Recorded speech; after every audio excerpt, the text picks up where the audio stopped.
them separated.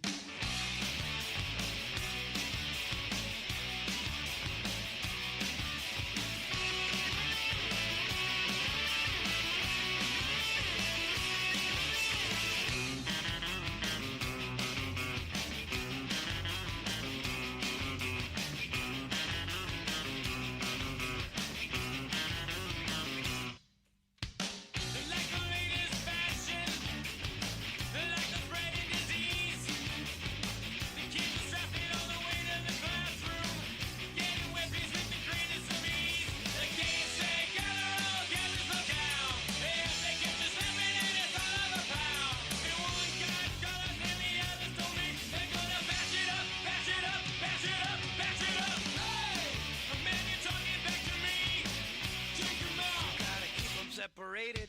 Hey! The man you're disrespecting me!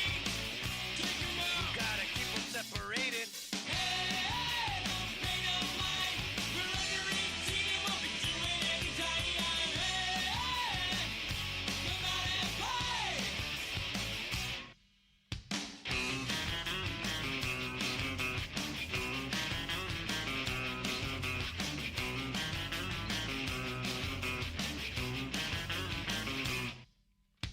By the time you hear the siren, it's already too late. One goes to the morgue and the other to jail. One guy's wasted and the other's a waste. It goes out the same as 1,000 before. No one's getting water, no one's turning the score. There never is free of death and violence and hate. It's gonna tie your own rope, tie your own rope, tie your own. Hey! Man, you're disrespecting me. Take him out. Gotta keep them separated. Hey! Man, you're talking back to me. Take him out. Gotta keep them separated. Hey! Don't pay no mind. You're under 18. You won't be doing any time. Hey! Come out and play.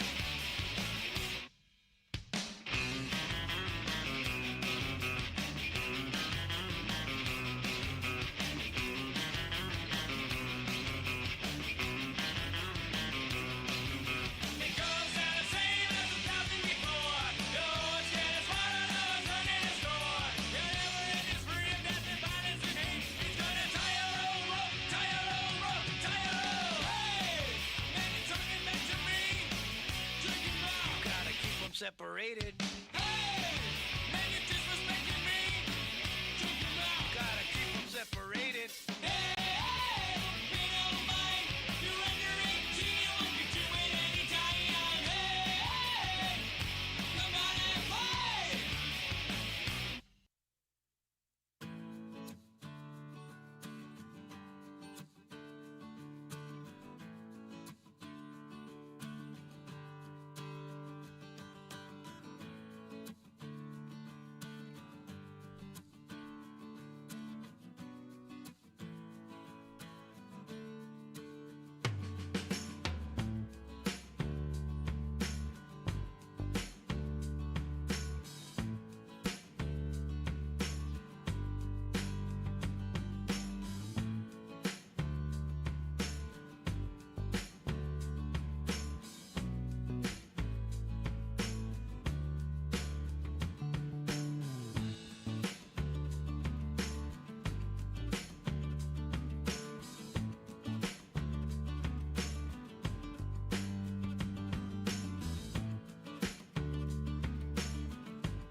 'cause mama, I'm sure to handle now, yes I am.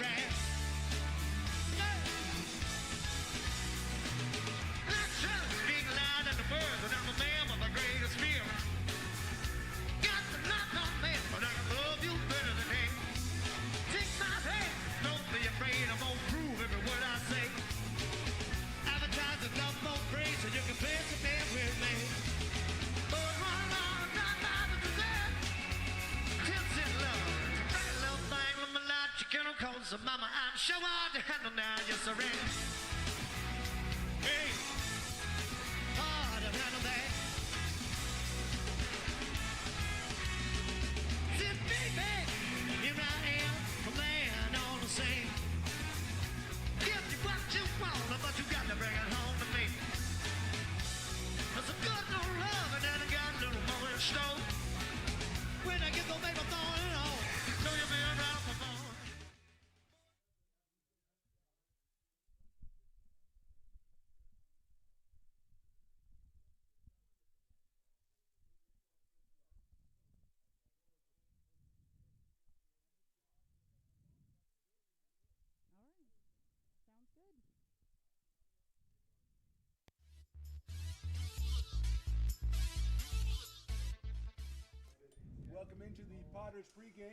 Welcome into the Potters pregame. That's me turning on my microphone. Mark the Phantom Low. Stones McCoy not here today, and that is too bad because we are, of course, since it's Sunday, it's the people you meet at McBean segment, which is just wildly popular. And today's people we're meeting at McBean, or person we meet at McBean, is Becky from Papa's Coffee Company, and that's one of Stones' favorite new places here at the ballpark. And Becky, welcome. Thanks for coming up. Yeah, thank you for having me. It's tremendous here. First of all, before we even get into any of the stuff about Papa's Coffee Company, tell me about Grandpa Jack.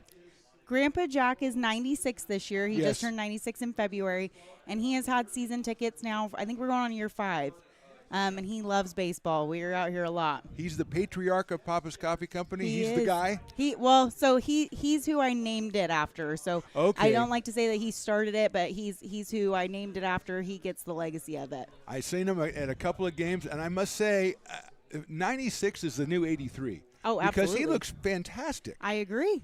I hope I get all those genes. I hope you do, too. So, Papa's Coffee Company, tell me a little bit how it came about. So I've always had a love of coffee. I've been drinking coffee for a very long time because of my grandfather. He Okay. always had a cup of coffee going, pot brewing all day.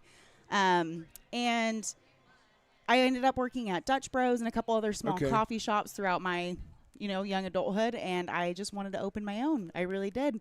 And the opportunity fell into my lap. It's a small drive-through out in Wheatland. Okay. And the opportunity presented itself, and it was too hard not to take.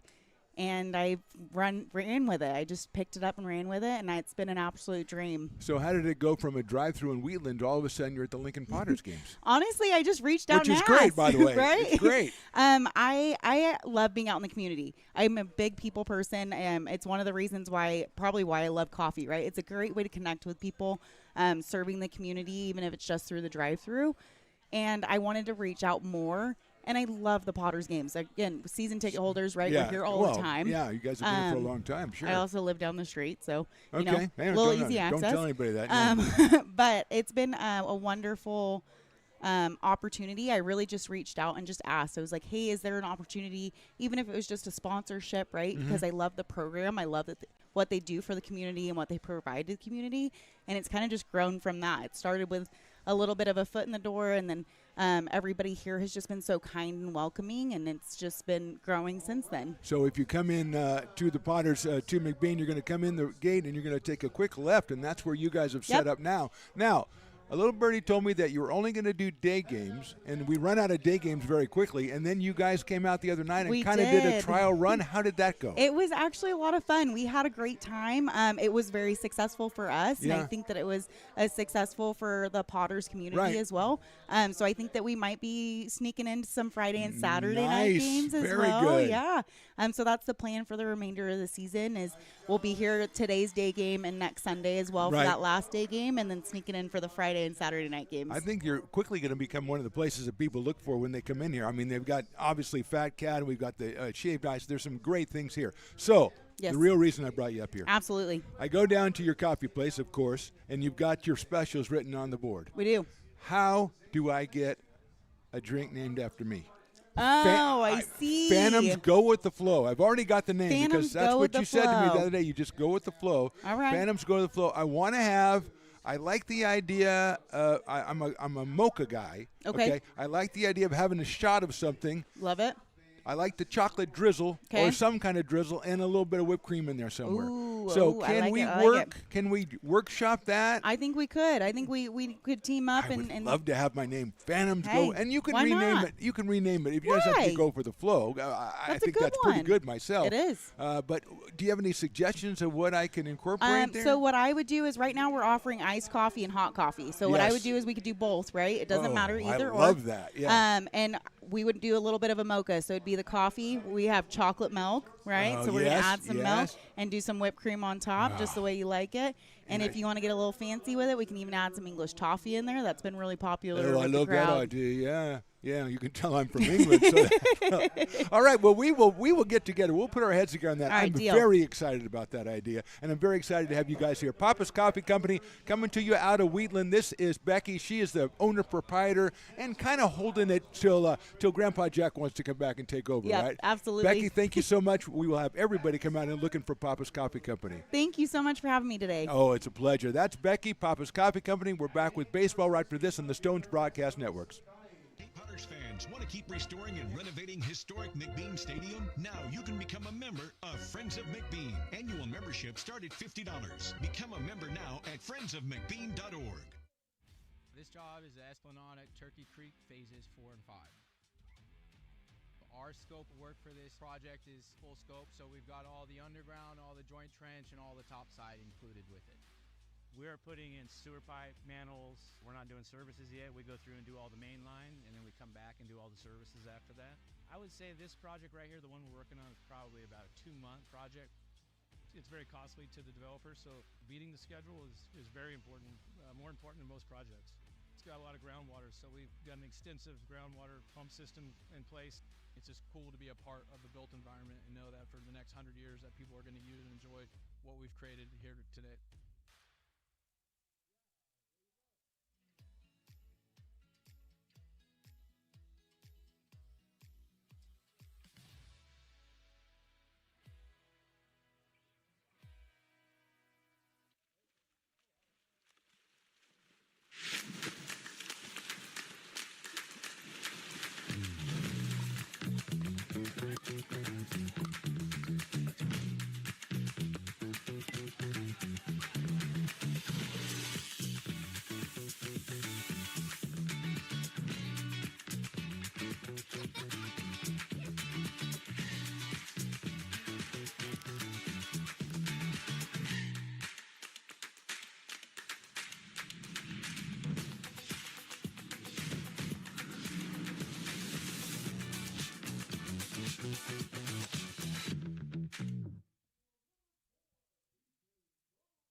Lincoln Potters Baseball. Placer County's best-kept secret is back for another exciting summer at historic McBean Stadiums. Loaded with fun for the whole family, local beer, wine, and eats. Fireworks, giveaways, theme nights, kids zone, and more. Come join in the fun and enjoy small-town baseball with Major League Entertainment. Tickets on sale now at LincolnPotters.com. Lincoln Potters Baseball. Come on out and join in the fun.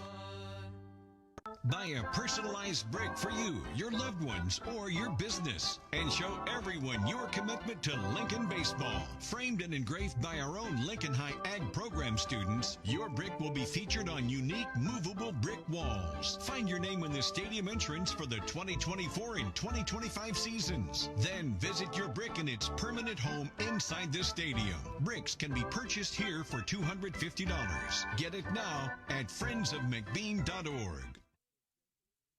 I'm Bill Spear, North Valley president of Five Star Bank. In a time when business can feel so uncertain, we're here for you every step of the way. I know they have a lot of bells and whistles within their bank, but just the relationship piece here locally on the business side is huge for us. 5 Star treats us like we're number one. They're right there with suggestions, with help. So I have to bank with people that have our mission in mind. We're Five Star Bank. How can we help you? Hi, Bill Evans, President of Placer County Association of Realtors. We're in our store, our conference facilities. Amazing day and every day this season. The performance of our Star Spangled Banner is presented by Landon Finance Group. This organization can't do what it does and it can't run the way it runs without the help of so many members volunteering their time. The success of the Placer County Association of Realtors is largely dependent on our active volunteer members to help our organization and industry. The work of our committees greatly impacts our ability to champion efforts across the board and giving back to the Placer County community wherever we can. Like all service organizations, I wanted to serve, and getting involved with the affiliate committee was the perfect way to do that. I love being able to serve my community with my business friends and other leaders and give back to those who are in need. The thing I love about the PPAR committees is they all work toward the same goal of bringing the community together to support those in need in our surrounding areas. I instantly came to the meeting and had a wonderful time, felt like I was a part of something bigger, and it was just the start of my leadership journey.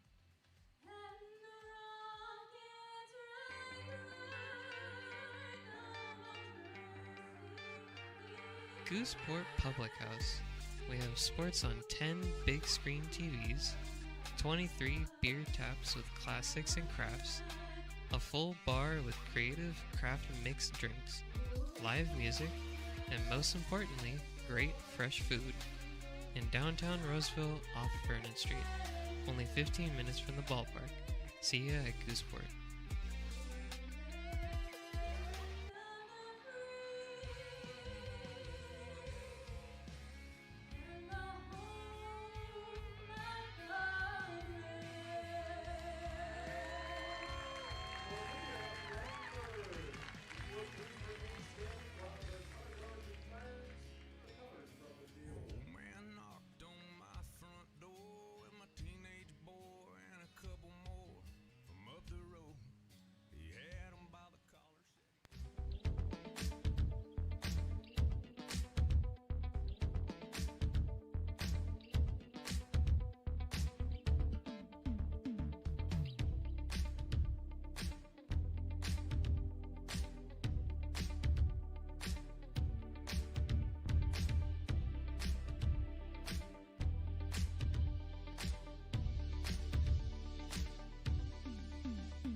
Are you ready for some Potters baseball?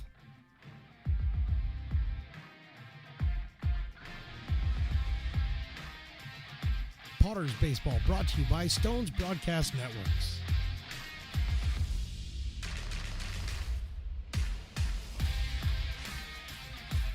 And now for the play-by-play, here is Mark the Phantom Lowe.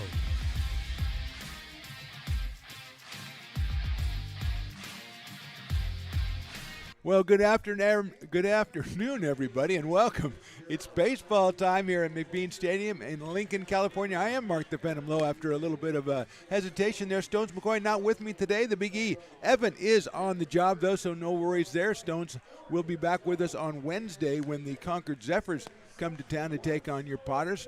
Right now we've got Drew Brown on the mound for the Potters. He is warming up. The Potters 6-0 on the season, looking for win number 7 against the South Bay Storm, who they had an easy time of back on Wednesday night. The Storm will send up Nicholas Yang Connor Uchida and Nolan Houlihan, the first three batters against Brown. Dominic DeFeo bats fourth. Sean Nguyen Fell hits fifth in right field. Andre Moretti is the first baseman. He bats sixth. Josh Krasneski is the second baseman, hitting seventh. Maxwell Silicani hitting eighth in left field. And Tyson Blask is the designated hitter, and he is batting ninth. Jordan Renteria on the mound. But right now we look at the mound for the Potters. It's the newcomer Drew Brown out of Sacramento, California, Sac City. And he was at Charleston Southern. He is in the portal right now, went to Intercom High School. So he'll be starting us off against number 9. That's Nicholas Yang, the third baseman out of the College of San Mateo, out of hometown of South San Francisco, California. And we are just about ready to get started. A very lazy Sunday afternoon. A nice afternoon for baseball here. Nice crowd out here enjoying it. Sun-dappled crowd enjoying this one, and Brown delivers down low for a ball, and it gets away. An auspicious beginning, to be sure. 105 on the first pitch, just like listed on the ticket, 105. That's pretty good. That's efficiency right there. Brown, a right-hander against Yang. Takes the strike, 1-1. What a shout-out.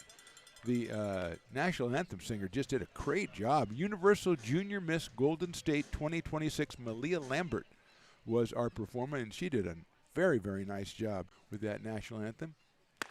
Swing and a miss. That must have been her talent in the pageant singing, I would think. I have Big E over here to my left, formerly known as Evan, but I think he's ascended to Big E status now, and well earned. 1-2 pitch, chops it foul over on the on-deck circle. Connor Uchida, the shortstop, is over there. Yang did not play on Wednesday night,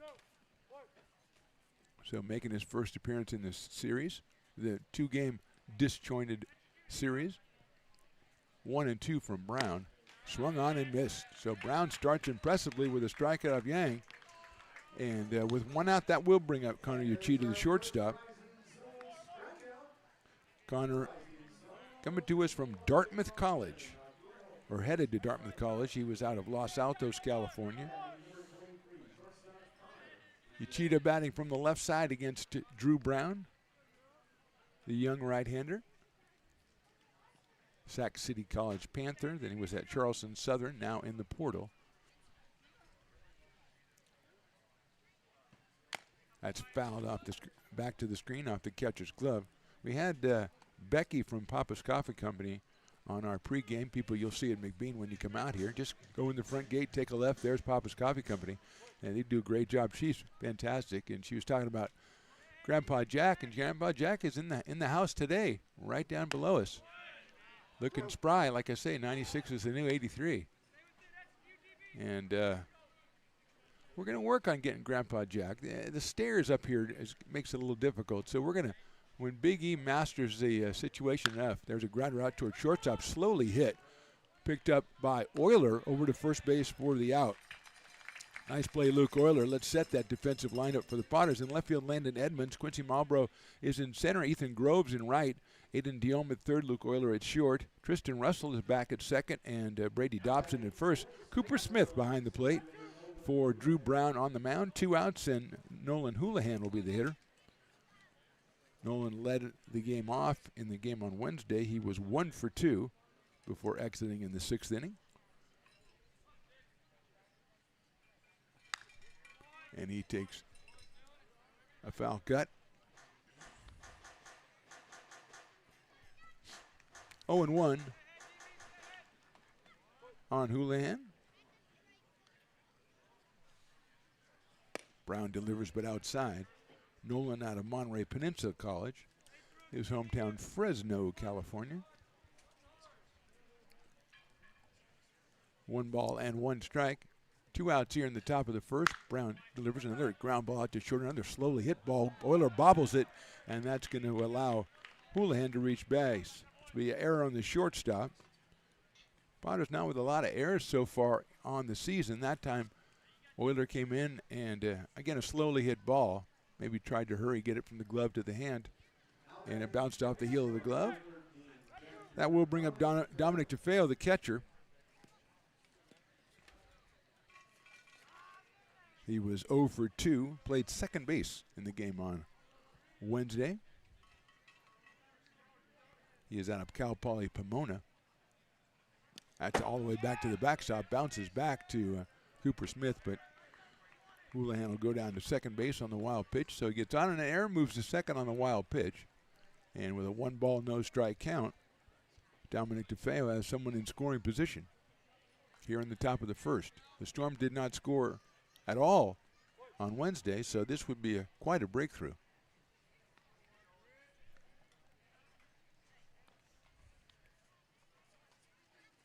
Outside for a ball.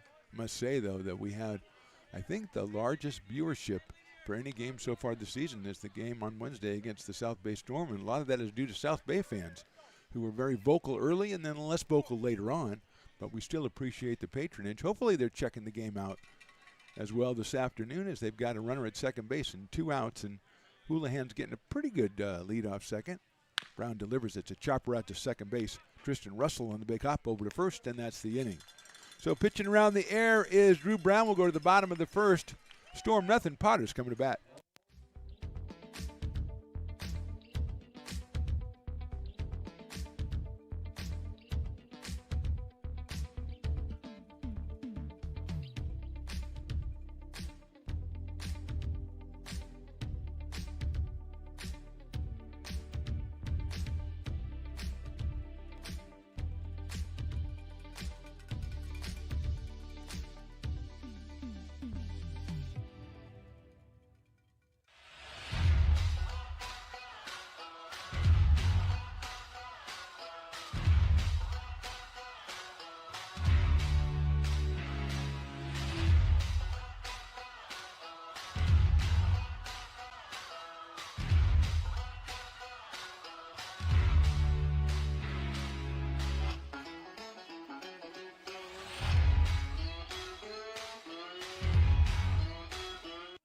Potters fans, want to keep restoring and renovating historic McBean Stadium? Now you can become a member of Friends of McBean. Annual membership start at $50. Become a member now at friendsofmcbean.org.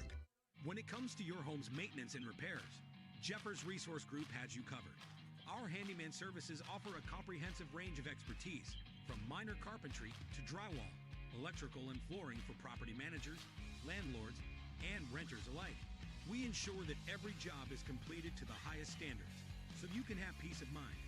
Contact us today to discover how Jeffers Resource Group can help keep your home in top shape.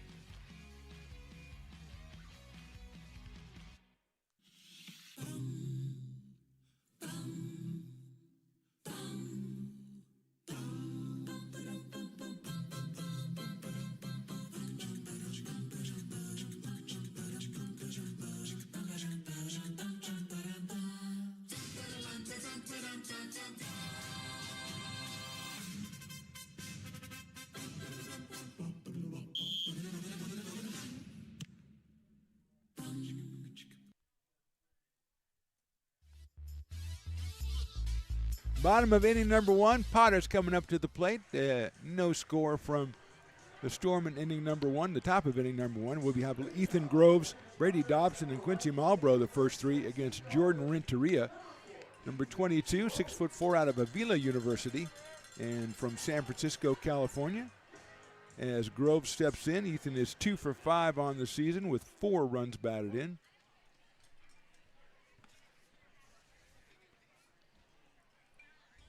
Renteria delivers a nice-looking pitch in there for a strike. Ethan from Elk Grove, California, and Sac City College. That one at 82 from Jordan Renteria. Ethan out in right field today, and he takes that one high and away. 1-1 on Groves. Just getting started here on a beautiful day at McBean Stadium. Capping off a big weekend. 2 games against the Chico Lone Wolves, 10-5 and 4-0. Both very competitive affairs. And now we've got the Storm in here, as that's called strike 2. Ethan didn't exactly agree with that assessment, but gonna have to go with the Blues on that one. Only because it's early and you got to go with the blue. Rose lines it right back up the middle into center field. So Groves with a solid single, first hit of the game for the Potters. And Groves, who has a lot of speed, I'm looking for, see if he's going to be taken off. Behind the plate, Dominic DeFeo. At third base, Nicholas Yang. At shortstop, Connor Uchida. At second base, Josh Krasniewski. At first base, Andre Moretti. In left field is Silicani. In center field, Houlihan. And right field, Sean Nguyen Fell. So that's your defensive alignment for the South Bay Storm. And that's a nice-looking pitch outside, though, for a ball. The Storm, I have to give them credit, have one of the finer logos that I've seen. It's just the tornado or cyclone or something, but it's very catchy.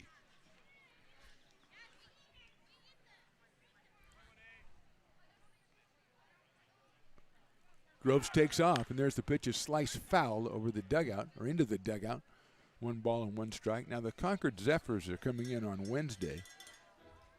On the 3rd, and a Zephyr is a light, gentle wind. I thought maybe they'd have something breezy as their logo. I had Big E look it up, and it looks like a rabid beaver with a orthodontal need and some very bearcat-like claws. So I don't know where they got that. That's fouled out of play. I'll be speaking to the Concord powers that be when they come to town and say, hey, where did you guys, there's a lot of great stuff you could do. Zephyrus, who is the god of wind, the west wind. I mean, we looked it up. I mean, you put Zephyrus on there. You got a god on your thing. That's fantastic. But you go with the crazed out beaver? That is inside for a ball to Brady Dobson, who's been pretty effective so far. He's played 2 games. He's 4 for 5, and he's scored 3 times. He's been on base all but 1. Been on base 4 times each day. Make that 3 times, and there goes Groves again. It's a high pitch. The throw sails back, and it'll go into center field. Groves is up quickly, and Ethan's going to get into third easily. A tailing throw by DeFeo. I think if he would have had it on the money, they might have had a chance at Groves. He'll take second on the stolen base. It'll be an error on the catcher to allow him to get to third. And he is that third with nobody out. And Dobson has run the count in the interim to 3 balls and 2 strikes with Quincy Malbrough on deck. Dobson takes high, ball 4. So he continues to get on base at an alarming rate for the opposition. And he is down at first base. First and third, nobody out. And Quincy Malbrough, who came back last night to the Potters out of Loomis, California, and Purdue University, was 0 for 4 last night. Got on base a couple of times on errors, but was officially 0 for 4.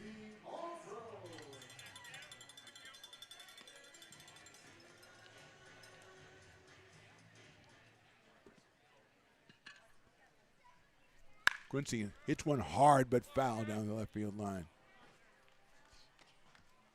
Jordan Renteria, number 22 on the mound at 6'4", out of Avila University.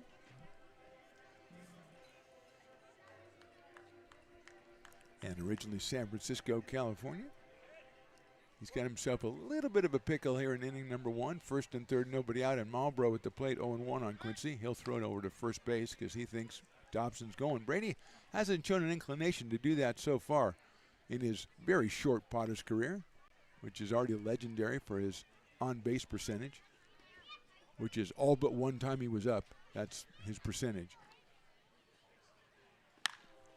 Down the first base line now as Malbrough has tried both sides to see what he prefers. And he takes a quizzical look at his bat as if to say, how did you get the ball down that way? Aiden Diome, who's playing at third base today, is in the cleanup spot, which means he is in the on-deck circle. 0-2 coming up. Quincy hits it sharply to shortstop, could be 2, stepping on second, and to first is Uchida, and he gets the double play. 1 run does score, but the Storm turned the double play. No RBI for Malbrough on that one. And with 2 outs, here's Aiden Diome. So that's probably the best that Renteria could hope for. Uchida decides not to flip it to Krasniewski at second. He takes it himself, and he did it knowing that he had enough time to get Malbrough at first, which he did. So good play by Connor at shortstop. It's a 1-0 score, and Aiden Diom takes a fastball at 82 over the inside corner, and it'll be 0-1. The Pirates youth team is behind home plate, walking through. Very shockingly bright jerseys by the Pirates. 1-1. I wonder if they know about Willie Stargell and Roberto Clemente.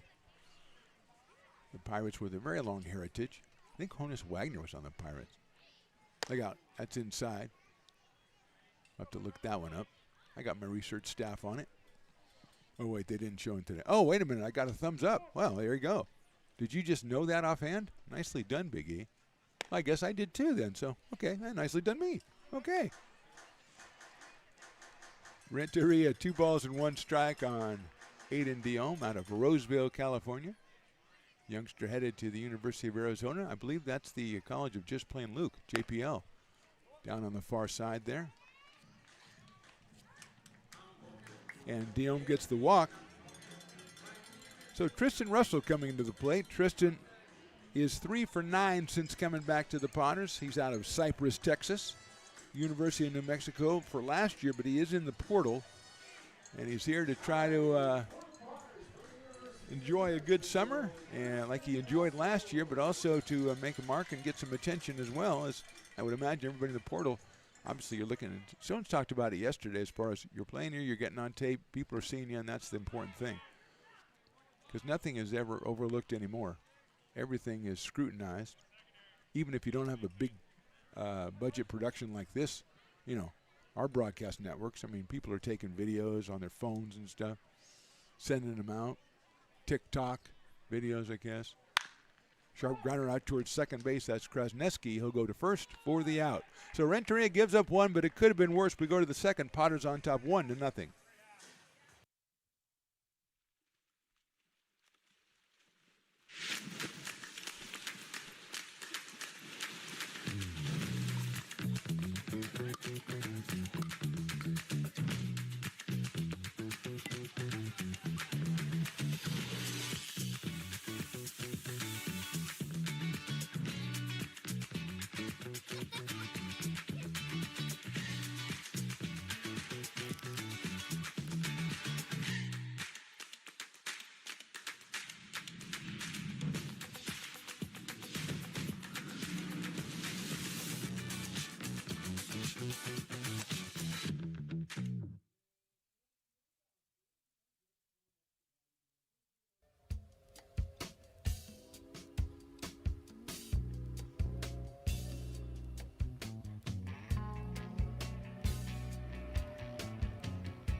Lincoln Potters Baseball. Placer County's best kept secret is back for another exciting summer at historic McBean Stadiums. Loaded with fun for the whole family, local beer, wine, and eats. Fireworks, giveaways, theme nights, kids zone, and more.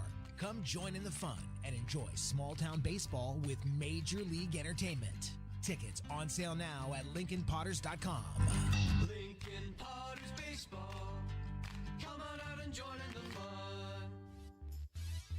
Top of the second inning, Potters on top 1-0. Sean Nguyen-Fell will be the first hitter. He is the right fielder for the South Bay Storm.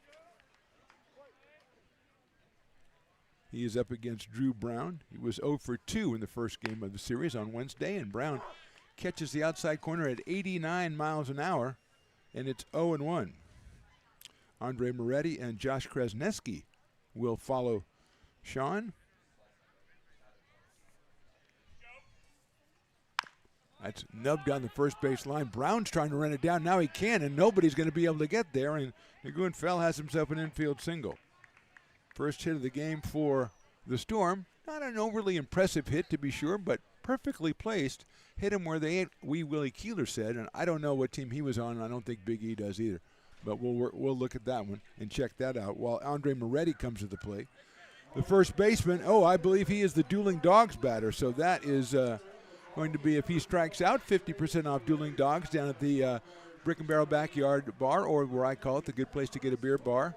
And it's a great afternoon to get 50% off, I would say, don't you think, Piggy? And he lines the first pitch into right field. Okay, that's great. Base hit, first and second, throw coming all the way across to third base. So 2 hits in a row, starting off here in the second inning.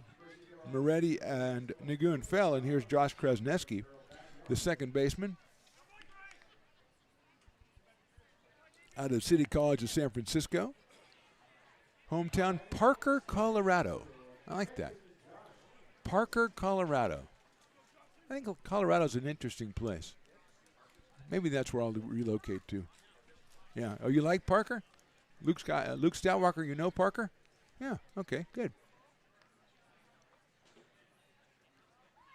There's a chopper out towards short. Euler to second base. Going to have to turn it fast at first, and they do it. Nicely done by Tristan Russell at second base. Euler's toss a little slow. Nagoon Fell moves over to third, but the big double play pulled by the Potters. And that means that there's a row in one of the sections that's going to get free double-doubles. That's the greatest promotion ever. That's the one promotion I wish I would have thought of. That's incredible. Now, what do you think about this, Big E? If you order the Phantom drink from the coffee company, you know how they write your name on the side of the cups in some of those other coffee places? But they don't. They write Phantom on the side of your cup when you get it. Huh? What do you think? Big E says he doesn't know. But anyway, I liked it. That ball gets by. Here he comes in from third. The toss, the catcher covers up. The tag, he got him. That's Cooper Smith making the play. He was going to toss it to Brown. He took it himself and stopped Nagoon Fell from scoring out at the plate. So that ends the top of the second. Quite as exciting. We go to the bottom of inning number 2. Potters on top 1-0.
Potters fans, want to keep restoring and renovating historic McBean Stadium? Now you can become a member of Friends of McBean. Annual membership start at $50. Become a member now at friendsofmcbean.org. When it comes to your home's maintenance and repairs, Jeffers Resource Group has you covered. Our handyman services offer a comprehensive range of expertise, from minor carpentry to drywall, electrical and flooring for property managers, landlords, and renters alike. We ensure that every job is completed to the highest standards, so you can have peace of mind. Contact us today to discover how Jeffers Resource Group can help keep your home in top shape.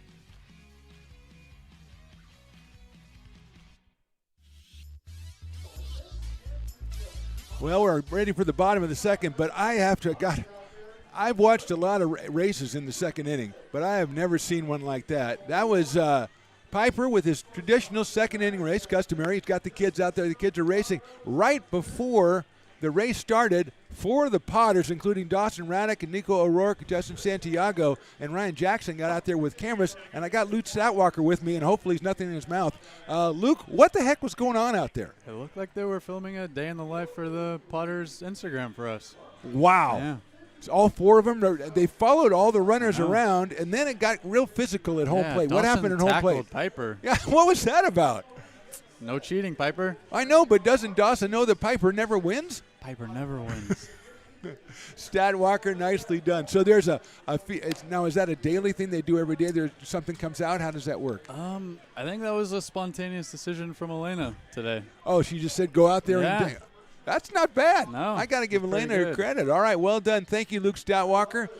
Kind of breaking it down and getting the young people to explain exactly what was going on. I had no idea. All of a sudden, there's 4 Potters on the field following, and then there's one of them, Dawson Raddick, who was named player of the game yesterday, and I think it went to his head.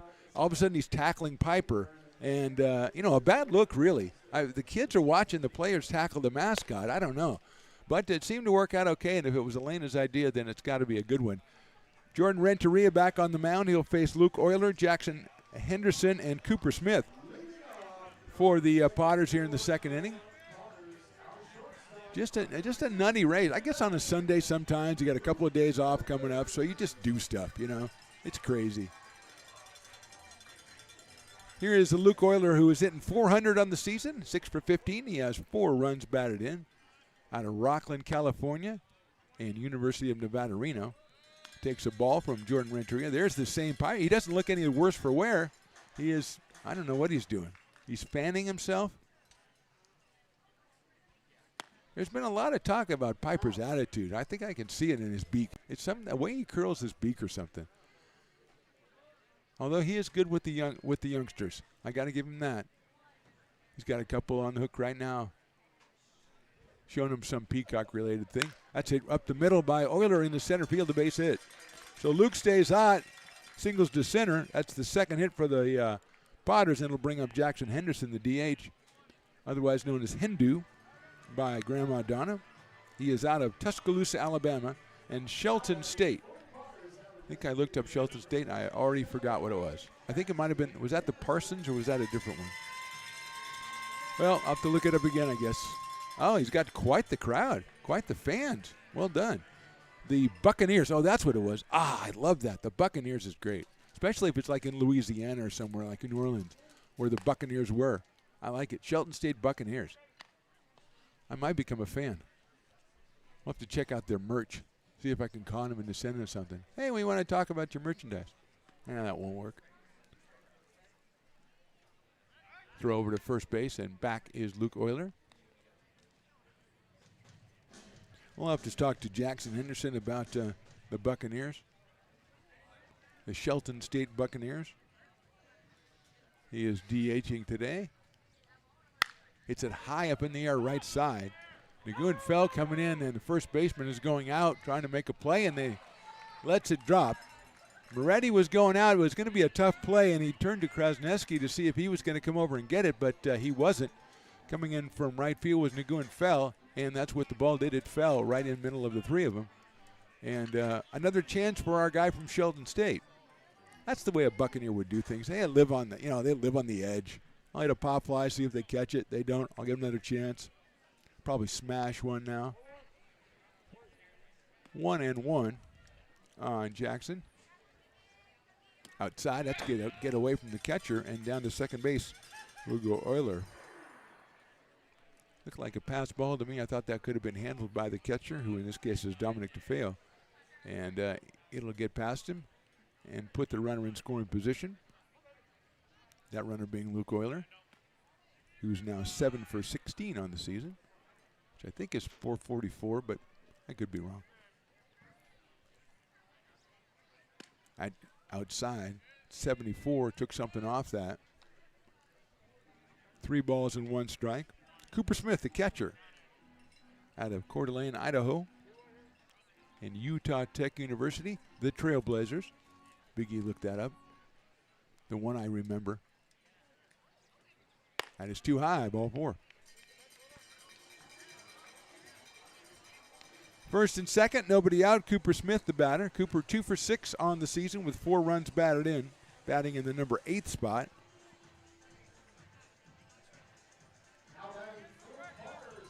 Potters have Luke Euler at second base. Over at first, Jackson Henderson.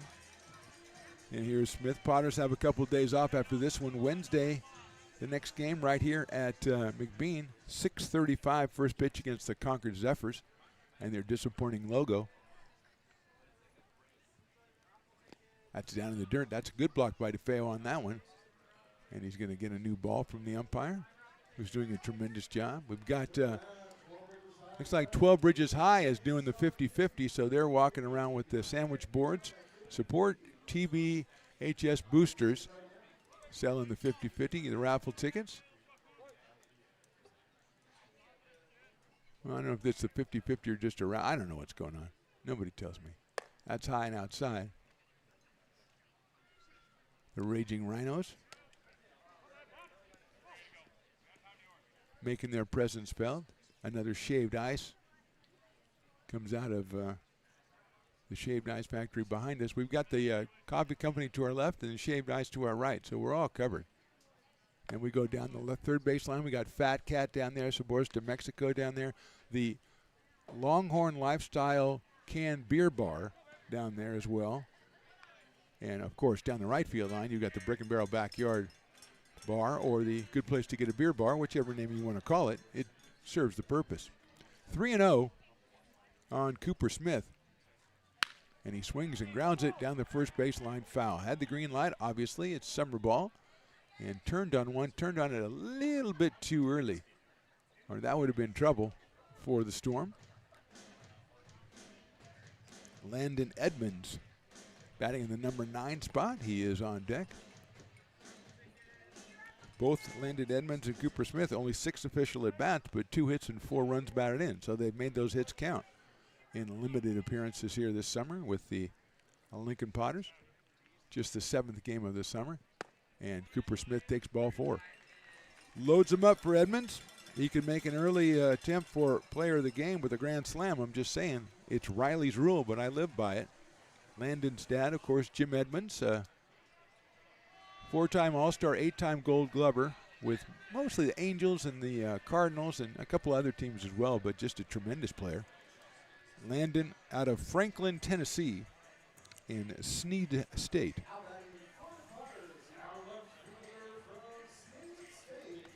And he'll step in here wearing number 5 and some spiffy white uniforms the Potters are sporting today. I really like them.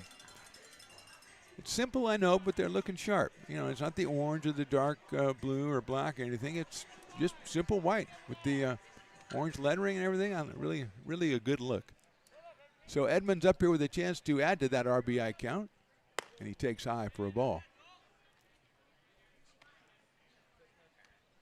Jordan Renteria, the right-hander, has given up 2 hits and 1 run.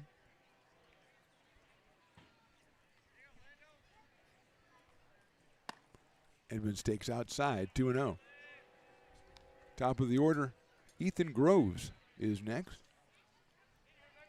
Potters got a single and a couple of walks here. And they've loaded the bases in the bottom of inning number 2. Edmonds thought about it, didn't go. Good decision, 3-0. And he will, of course, have the green light here. Renteria is a little too high in the strike zone for Landon.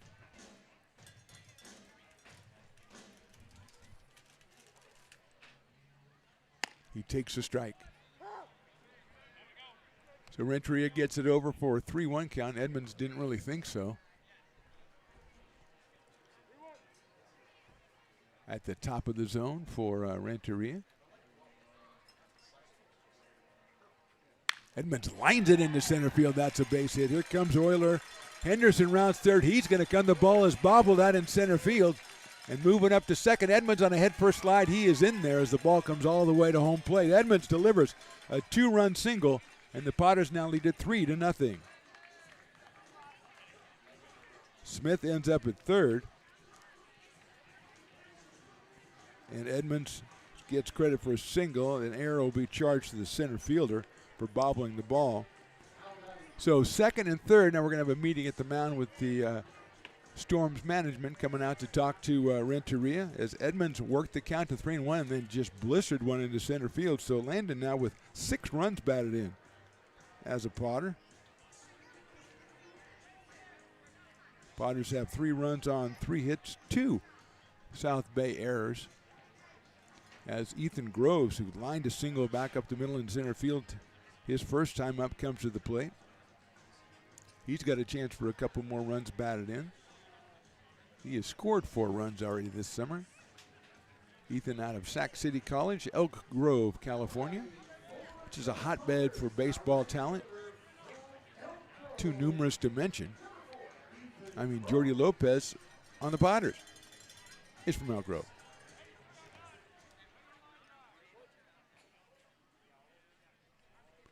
He was a player of the game earlier on. There's a pitch high. Plus, I met his dad. That was cool. I think his name was Joe. Good guy. Said he remembered the Rice guys back in the day. He didn't specify if it was rock and roll or sports. I think he's a young guy. It was probably sports. That slice foul down the left field line as the Storm gets somebody up. That one bounces on the grassy knoll. Hits the new fence they put in last year.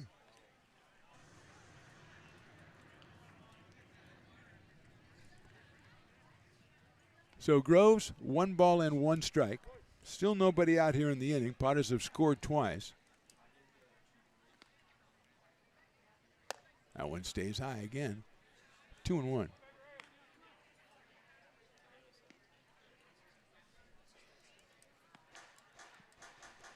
Ethan 2 for 5 on the year before his first time up, so 3 for 6 now. Lines it into left center field. That's down, base hit. Here comes 1 run. It'll easily score Edmonds. No, he falls down. Well, there was a jinx. There's an announcer jinx right there. It'll easily score Edmonds, and then he falls down. That can't be a coincidence. That has to be cause and effect right there. 1 RBI for Groves.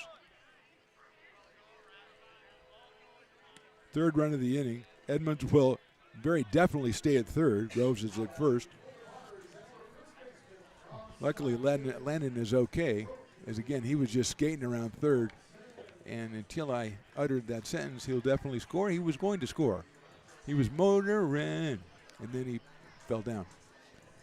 So it brings up Brady Dobson, who's just the on-base machine, the OBM. He walked back in the first. He's played 2 games, and he's got on base every time but 1. And he takes that, the throw to second base. Here comes from 3rd, Edmonds. The throw is going to be too late. Edmonds scores standing up. The double steal is successful.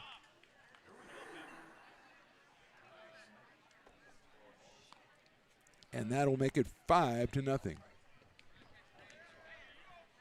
Thought Edmonds was going to hit the dirt that time. He probably thought, I already went down to the dirt one time this trip. I'm going to stay up this time. And he beat the return throw from Uchida as Groves gets the steal. That's his 2nd steal today, Ethan Groves, 2 for 2.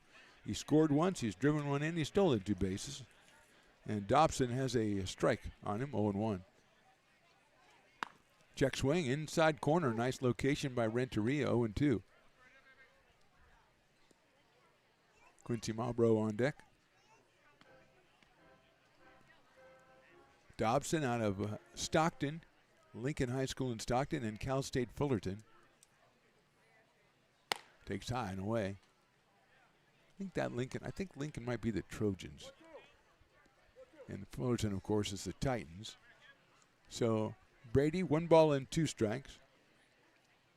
He has scored 3 times this summer already. Just got here the other day. Just got here. Line to hit well to left center field on his horses. Houlihan, he's not going to get there. That bounces up against the fence. Here comes Groves around easily from second. From second.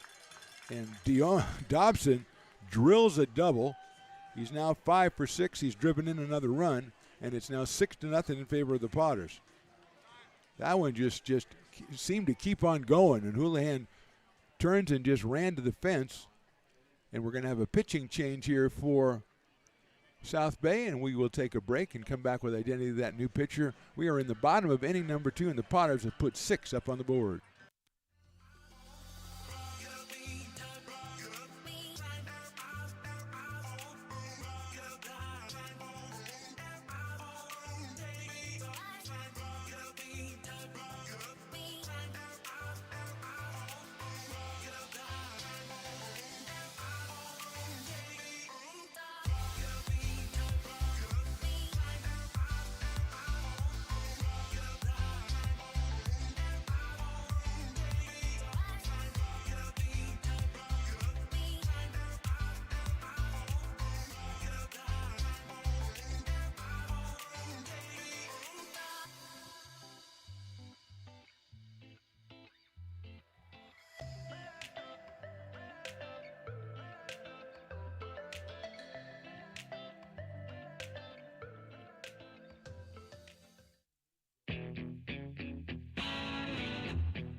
Hey, baseball fans, you may have noticed our scoreboard goes out from time to time. You can help us get a new one. Give $20 and get a chance at winning 2 tickets to some of the region's biggest events, like the Outlaw Festival with Willie Nelson, Bob Dylan, and John Mellencamp, a Sacramento Kings game, or Ringling Brothers Circus. All proceeds benefit the Big Swing Capital Campaign. You can buy now at friendsofmcbean.org. Hey everyone, this is Alex with the Downtown Lincoln Association. We're super excited to kick off Lincoln Loves Local, a new campaign designed to spotlight amazing businesses that make Lincoln so unique. We partnered with Dalila from UN Social Agency to create short, high-quality videos that help boost your visibility and reach right here in the Lincoln community. Each video will be shared on DLA's social media and newsletter, making it easy for locals to discover and support your business. So let's celebrate what makes Lincoln special together.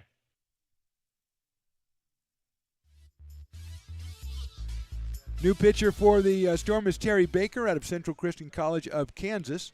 They are the Tigers. I looked this up because I thought the Christians would be the Lions, but that's not the way it worked. I guess that's not a good rivalry. He'll face Quincy Marlboro, who hit into a double play his first time up.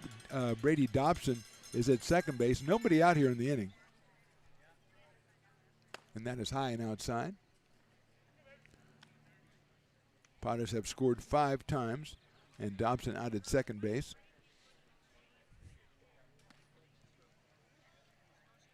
Baker, a right-hander out of Oakley, California.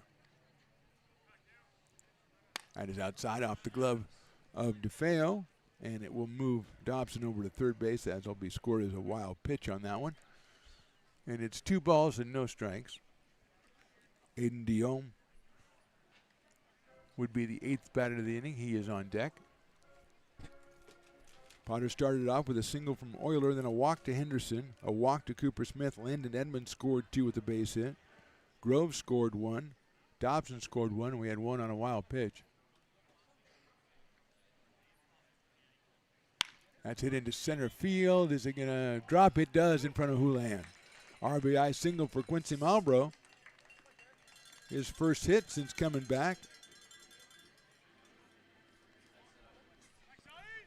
And that'll bring up Aiden Diome.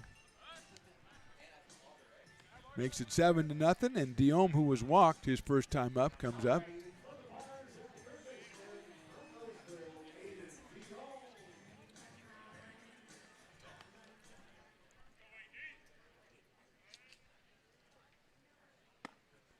That is inside for a ball. We've had 5 RBIs and 1 scored on the double steal. That was Edmonds. And that's how we got 6 runs. 7-0 here.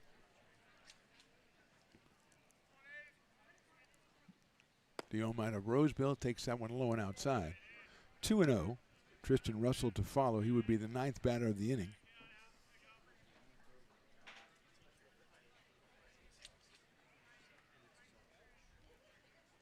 Diome fouls that one back. So another one of the Lincoln, that's the new Slice shirts, Potter Slice shirts. I see another one down the front row there, Statwalker. Hey, they look good. I like those shirts. They are very, very good looking shirts. 2-1 on Diome. Aiden takes outside, 3-1. Almost, that's a great location right there. Just missed against Diome. If you're Baker, you want to get those pitches as you're working the corners of the strike zone.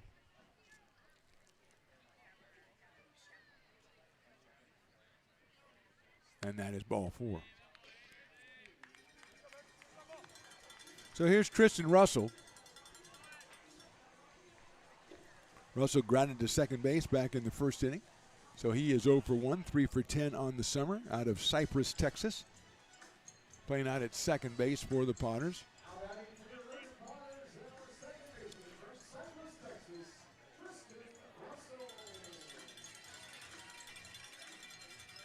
Cowbells are out in force. A good crowd out here on a Sunday afternoon. I still call it a lazy Sunday afternoon. Russell takes inside. Baker kind of a 3/4 delivery, maybe more to 2/3 delivery. From the right side, sets up on the first base side of the rubber.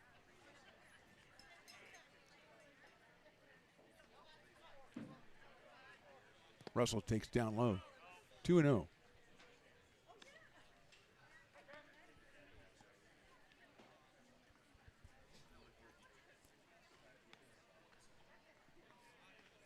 Potter's off for 2 days after this one. Come back on Wednesday, then get another day off on Thursday before the series on the weekend. Russell fouls that one off. Believe the Peloteros are the opposition this weekend. But checking that because there was a schedule mishap.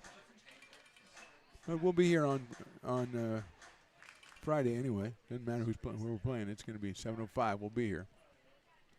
But first we got Wednesday, the Concord Zephyrs. Russell gets hit by the pitch, and he will go down to first base, and that will load the bases. Paz batted around here in the second inning. And here comes Luke Euler.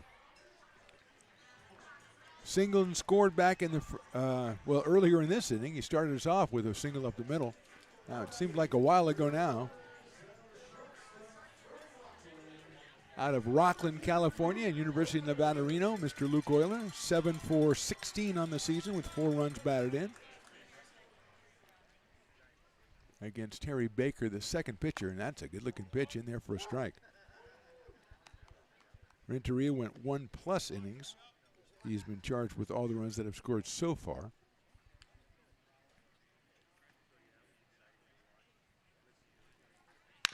Right back to the pitcher, going to come to home plate for 1. They had a chance to get 2, and they do. That was pretty casual right there, but they turned the home to first double play. Well done. That's 1, 2, 3. Moving over to, scoring. No, I'm sorry, going to third is Aiden Dion. Marlborough's out at the plate. Russell is at second base.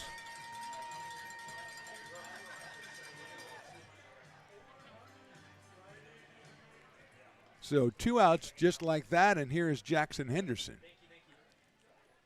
Oh, that's a nice pitch right there, in there for a strike on 1.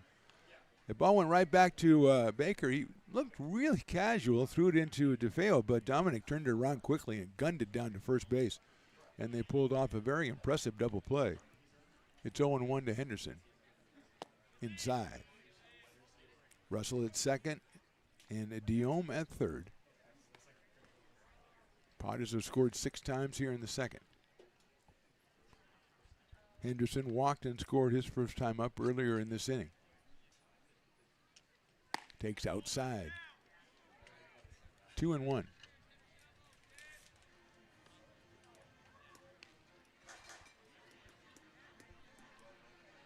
It was intern rankings. Top 3, just plain Lucas. JPL is third. The newcomer, Paige, who's just on her second day of work, she's already moved up all the way to second place on the rankings. And, of course, Mad Max is holding down the number 1 spot. The Biggie Evan is technically an intern, but he's in a different category. He's assumed so much control over the company that he is not he's not graded out as an intern anymore. Popped up foul. And we'll go full at 3 balls and 2 strikes on Jackson Henderson. Cooper Smith will follow Hindu if he reaches base. And if he doesn't, he'll follow him in away next inning. So there you go. Renteria went an inning plus, and Baker has come on. Allowed a couple of base runners, then got the home to first double play. Henderson takes outside and walks for the second time. That will load him back up. And Cooper Smith could make a serious push for player of the game. The motto of the company is you can't beat a grand slam. And Cooper Smith, I don't know if he knows that or not. It's a Riley the Engineerism. I don't know if he knows Riley, but I think that's probably pretty common knowledge around Northern California, what a grand slam home run does for you. Baker from the stretch. Smith takes a strike. 0-1.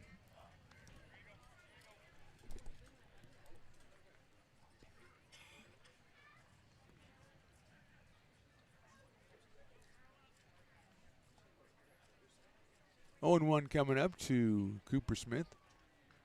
Swings and fouls it at the plate out of Coeur d'Alene, Idaho, and Utah Tech University, UTU, the Trailblazers.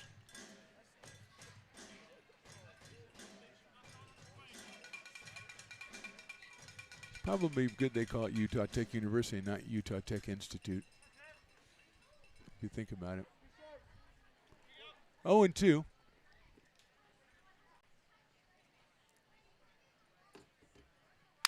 Line drive off the first baseman's glove into short right field. The second baseman picks it up, can't get him, and 1 run scores. Here comes the second run across the plate.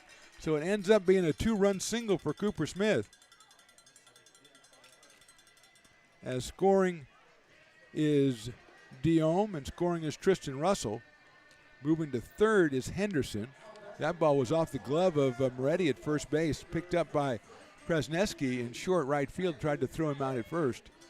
Couldn't get there, and that'll bring up Landon Edmonds, who is 1 for 1 with 2 RBIs already in this inning.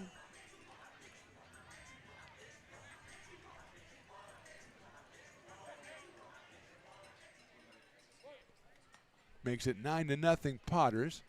And here's Edmonds.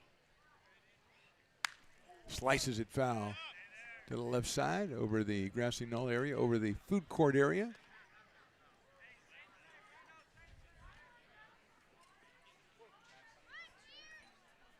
Oh, and 1.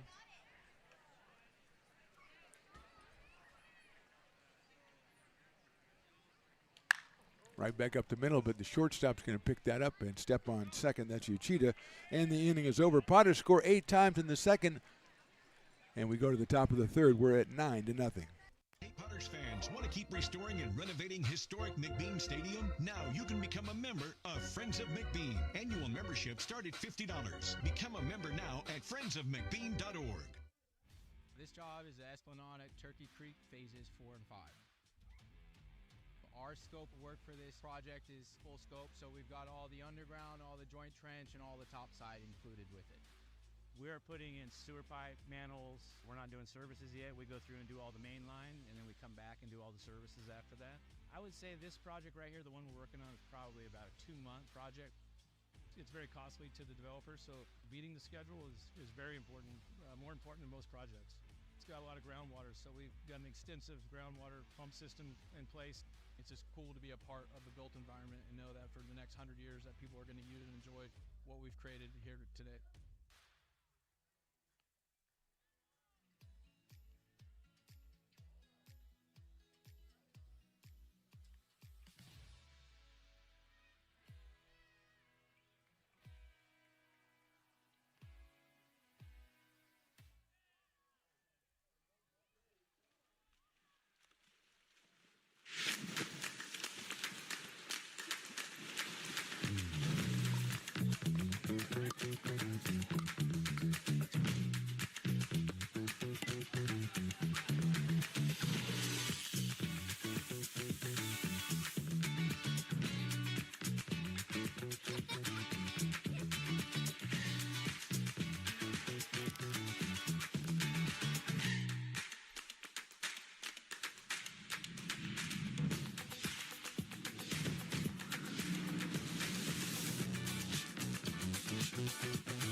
Top of inning number 3, Drew Brown still out on the mound for the Potters, and he has a considerable lead. Let's call it 9-0 because that's what it is.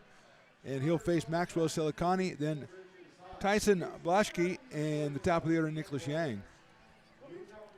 Brown with 1 strikeout has given up 1 hit. Make that 2 hits. He's given up 2 hits. One of them was a ground ball that just nobody decided to field. And one of them was a base hit by Moretti into right field. So here's Silicani, the left fielder. And he takes the first pitch for a strike, and here comes the second, and he swings at it, and it's a strike. Maxwell out of City College of San Francisco, out of Pacifica, California. Lovely country down there, Pacifica. There is a Pittsburgh Pirate is trying to accost me at the window, and he's at the wrong window, but that's okay because Big E took over. Moves off the plate, almost got the inside corner, but it is too far inside.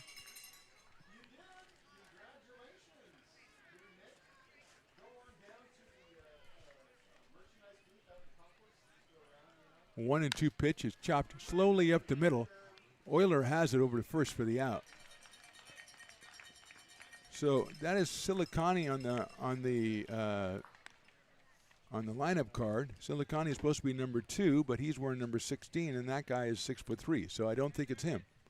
So sometimes you got to be kind of a detective out here, you know. That'll bring up. This is 55, which is Tyson Blaschke. So that jives with what I have. He's the DH, and he is out of Coalinga College. Comes from Santa Cruz, California, and he chops it down the first base line. Foul. 0-1.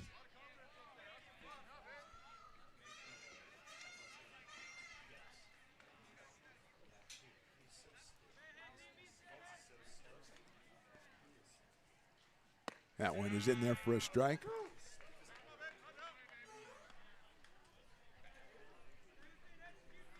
Oh, 0-2 on Blaschke.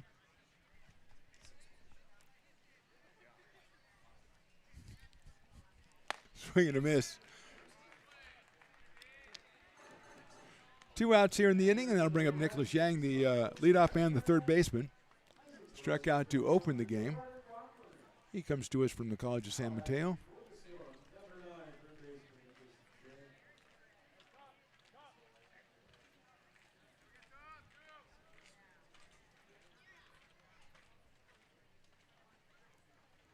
Brown delivers outside. Drew with now 2 strikeouts, 2 hits allowed over 2 2/3 innings. He has yet to walk a batter. Although with my jinx today, he might walk this batter right here. There's 2-0. I literally said a guy's going to score easily, and he fell down. So it's that kind of day. It's that kind of Sunday.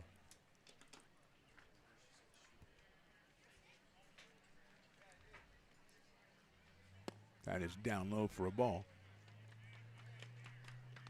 3-0 on Nicholas Yang.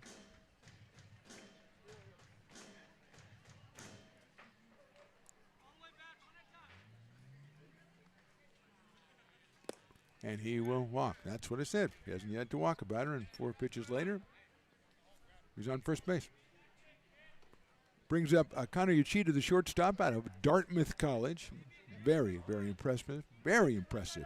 Even Luke Skywalker said, wait a minute, hold on.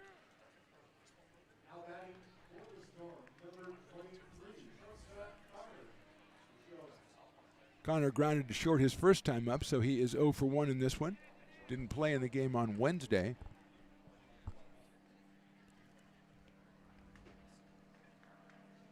Swings and misses at a good fastball from Brown, 85 miles an hour. 4 straight out of the strike zone, but that was a perfect pitch by the right-hander. 0-1.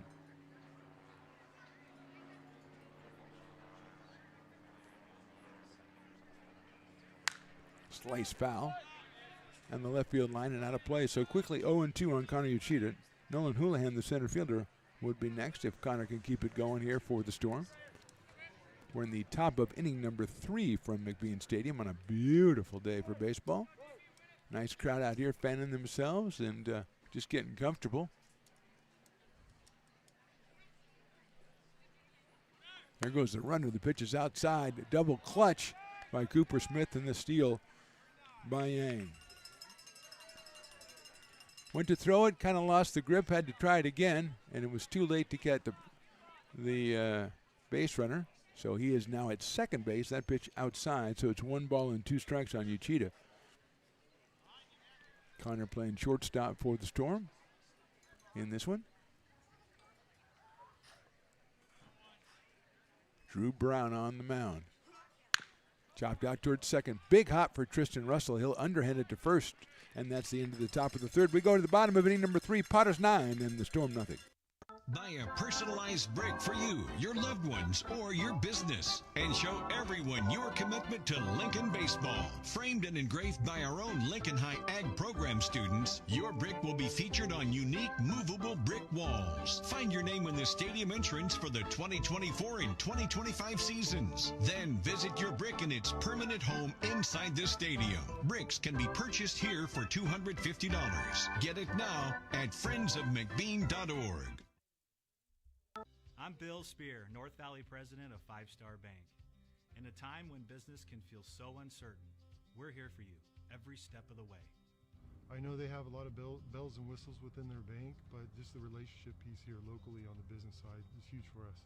5 Star treats us like we're number one. They're right there with suggestions, with help. So I have to bank with people that have our mission in mind. We're Five Star Bank. How can we help you? Hi, Bill Evans, president of the Placer County Association of Realtors. We're in the store, our conference facilities, an amazing team that helps us keep together an amazing organization. And we thank them all. This organization can't do what it does and can't run the way it runs without the help of so many members volunteering their time. The success of the Placer County Association of Realtors is largely dependent on our active volunteer members to help our organization and industry. The work of our committees greatly impacts our ability to champion efforts across the board and giving back to the Placer County community wherever we can. Like all service organizations, I wanted to serve. And getting involved with the affiliate committee was the perfect way to do that. I love being able to serve my community with my business friends and other leaders and give back to those who are in need. The thing I love about the PCAR committees is they all work toward the same. Welcome back. Bottom of the third inning. Mark the Phantom Low here with you. Stones McCoy not here today, but the Big E is, and he's taking care of it. That's Evan. Promoted rapidly. He's promoted so much, I don't know what his job is now. Baker, the second pitcher for the Storm, delivers high to Ethan Groves, who's got 2 at-bats, 2 singles. He scored 2 runs and stole 2 bases. And grabbed an RBI while he was at it. So the young man out of Elk Grove is doing a pretty good job leading off for the Potters today. Takes that one outside. 2-0. Renteria went the first inning plus. Baker came in and closed out the second, so he has gone an inning himself. And his delivery is on the corner for a strike. 2-1. Just notice the umpire's got he's kind of jacked. Yeah. Usually when you get an umpire's jacked, they like to signal strikes because it makes them look, get the bicep out there more often. Have to lift it up in the air to left field. It's Silicani out there. Makes the catch. So Groves is retired for the first time today on a fly out to left field. And Brady Dobson, who hasn't been retired much all season, will come up. He has walked and had an RBI double in this one. He's 5 for 6 on the year. He's been on base all but one time in the 3 games he's played on the Potters. Out of Stockton, California, affectionately known as the 209. And Cal State Fullerton, which I think it's the 714, but don't quote me on that. Not that you'd ever quote me anyway. In there for a strike. Again, the umpire accentuating that strike call. Yeah. Oh, Luke, Statwalker, you got the same problem. If you're an umpire, you got the, you like to call strikes. Yeah. Yeah, I got to show. It's the gun show. Brady fouls that one back. 0-2.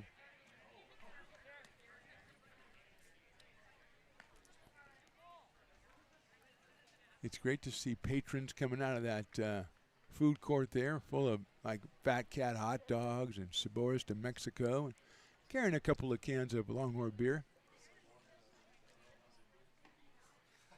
Dobson, little blooper, third baseman is going to go back and get it, and that is Mr. Yang for the second out. So they got Dobson finally with 2 outs quickly here in the third. It'll bring up Quincy Marlboro, who was hit into a double play and then an RBI single. First hit of the season for Quincy, first RBI.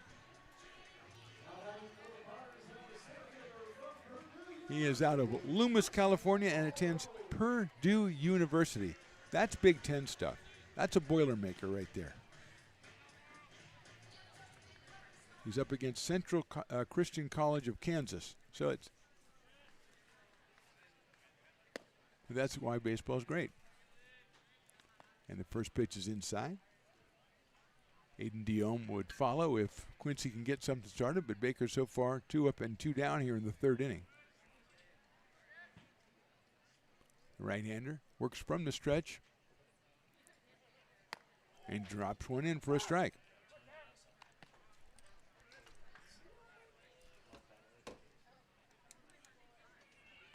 One and one.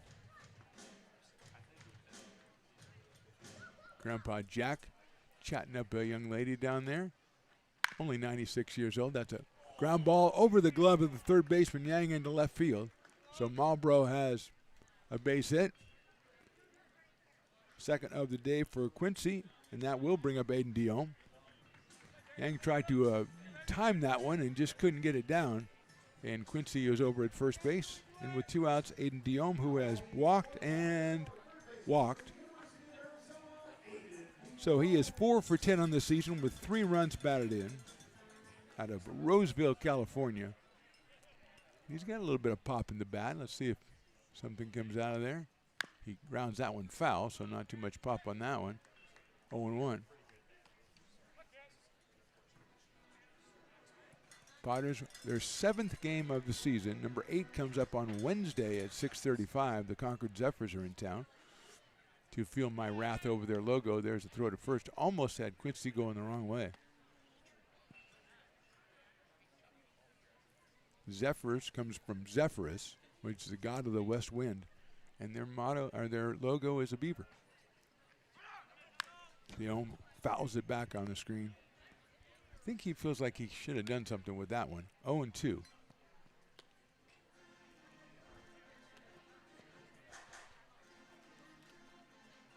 Albro bluffed going, gets the big lead over there. 1 foot on the carpet.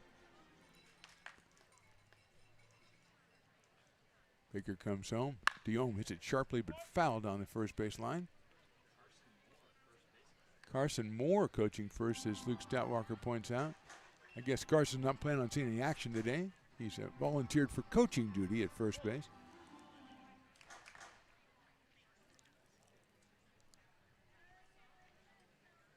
Diome hits it pretty well to right field. Fell goes back, reaches down, and makes the catch at shoe top area. So kind of fooled him a little bit, but Sean picked out the catch. A good inning for Baker. We go to the 4th. Potters on top 9-0. Hey, Potters fans, want to keep restoring and renovating historic McBean Stadium? Now you can become a member of Friends of McBean. Annual membership start at $50. Become a member now at friendsofmcbean.org. When it comes to your home's maintenance and repairs, Jeffers Resource Group has you covered. Our handyman services offer a comprehensive range of expertise, from minor carpentry to drywall, electrical and flooring for property managers, landlords, and renters alike. We ensure that every job is completed to the highest standards, so you can have peace of mind. Contact us today to discover how Jeffers Resource Group can help keep your home in top shape.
You are Labor is Rising.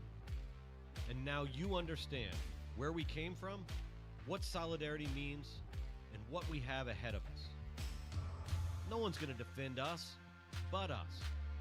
No one's going to help construction workers. Top of inning number 4 from McBean Stadium. Nolan Houlihan will be the first hitter off of Drew Brown, pitching in his 4th inning. He's given up 2 hits. He has struck out 2. That one's pounded down the left field line over the grassy knoll and foul ball. A little bit ahead of that one, Mr. Houlihan. He reached on an error his first time up. Nolan was 1 for 2 on Wednesday. Batting in the leadoff spot, he's hitting number 3 for the Storm today. And he takes outside from Brown. 90 miles an hour by Drew Brown, the right-hander out of Sac City. Came from Intercom High School. I think that's Mad Max's high school, isn't it? Intercom? Yeah. Do you know Drew Brown, Max? Oh, and Max says, yeah, of course I do. Went to Intercom together. Outside. I bet Max could hit off him, though. 2 balls and 1 strike. Houlihan followed by Dominic DeFeo and Sean Nagoon fell. Here in the inning, 3, 4, and 5 for the Storm, who are staring up at a 9-0 deficit. Potters with 8 runs in that second inning. That's outside. 3 and 1. Ari Silva, newcomer, left-hander, out of McClatchy High School, is warming up in the bullpen. We're in number 20 today.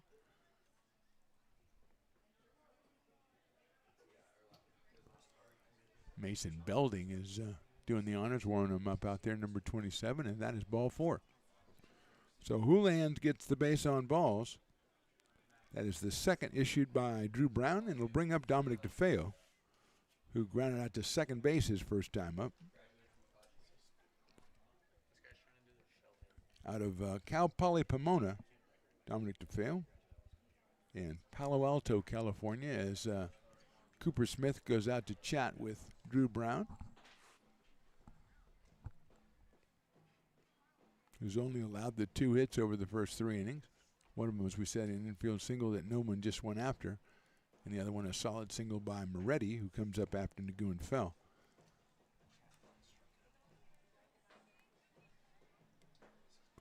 So stepping in is Dominic DeFeo. Now batting for the Storm, number 13, catcher Dominic DeFeo. He was 0 for 2 on Wednesday.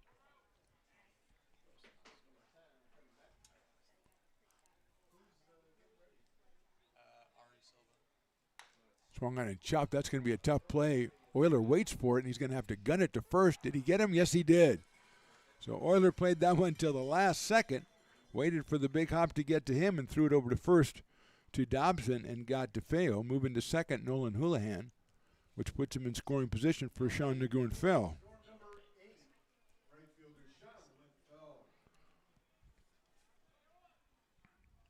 He singled his first time up. Eventually was tagged out trying to score from third on a wild pitch. He was tagged out at the plate by Cooper Smith, which you don't see that often, but we saw it here today. We see a lot of stuff you don't see that often here at McBean Stadium. Outside by Brown. We see shaved ices as big as your head. It's Papa's Coffee Company coming up with some crazy things. We've seen, waffles on a stick. We see a lot of stuff here. Seen a 1-2-3 double play turned by the Storm today. So, yeah, a lot of stuff happens out here. You want to be part of it, whether you can be out here or checking us out on the YouTubes inside Stones Broadcast Networks or Lincoln Potters Baseball. We urge you to check us out and subscribe if it fits your lifestyle. Never miss a game. We got a bunch of them coming up this summer. The next one is Wednesday night at 6:35. The Concord Zephyrs blow into town to take on the Potters. Check swing, I think it's a strike, and the umpire agrees with me. 2 balls, 1 strike. Potters outfield straight away, medium deep for Fell. Brown, probably Drew's last inning out here. Down in the dirt. 3-1. Andre Moretti, who has a base hit today, is in the on-deck circle.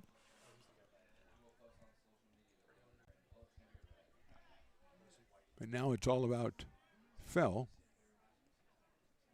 who's out of Whitman College.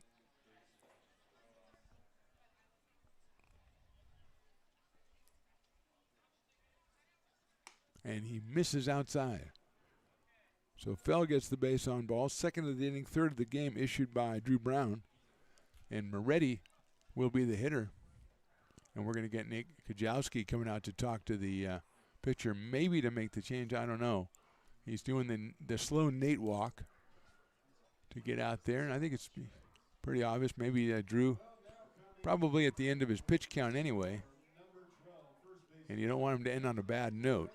So we'll see what they decide to do as Andre Moretti comes up from Cal State Monterey Bay and hometown Gilroy, California. I'm sure they have some very famous produce that comes from Gilroy, but it escapes me right now. We'll just say it's broccoli. Garlic? Okay. He says garlic. He seems to know. He said it with a very confident tone. Is that where the Garlic Festival is? Okay, that makes sense. If you have a garlic festival, you're probably pretty well known for garlic. Yeah, makes sense. Anyway, the Garlic Festival guy, Andre Moretti, coming up here with 2 on and 1 out in the 4th inning. Swings and misses. Good pitch by Brown, so whatever Nate told him worked for a pitch anyway.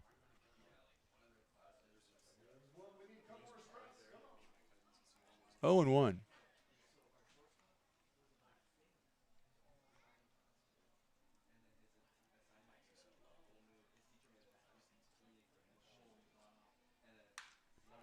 Just short. Oilers going to go to third. I don't know if it's in time. No, it isn't. Only play he had, and he tried to backhand it to third to Diome, and not in time. So that moves the runners up. I'm going to give Moretti an infield single on that. It's a fielder's choice, but he would not have gotten the runner at first base. And he opted to go to third, did not get that runner. So we'll give Moretti a hit, his second. More importantly, for the Storm, it loads the bases for Josh Krasneski. Krasneski out of City College of San Francisco. He could do some damage here as the Storm have yet to score a run in this 2-game set. And they are set up to do so right now. The Potters, on the other hand, looking for that double play. Krasneski takes a swing and a miss at 87 from Drew Brown. So still a little bit left in the arm for the right-hander. Not just bad luck on that one. Just the ball was not hit hard. It just placed in the perfect spot. And Luke made the only play he could at short, and it just wasn't in time. Give credit to the runner, Houlihan, getting to third base. Check swing, and it misses outside. Houlihan at third, Fell now at second, and Moretti over at first. Krasneski followed by Silicani at the bottom of the order for the Storm.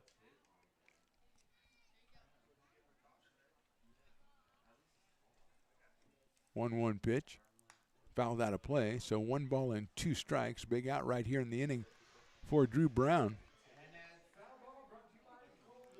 Krasneski into the double play his first time up, 6-4-3 back in the 2nd inning. Potter's looking for a repeat performance, if you will. But they'll take a strikeout or a pop-up.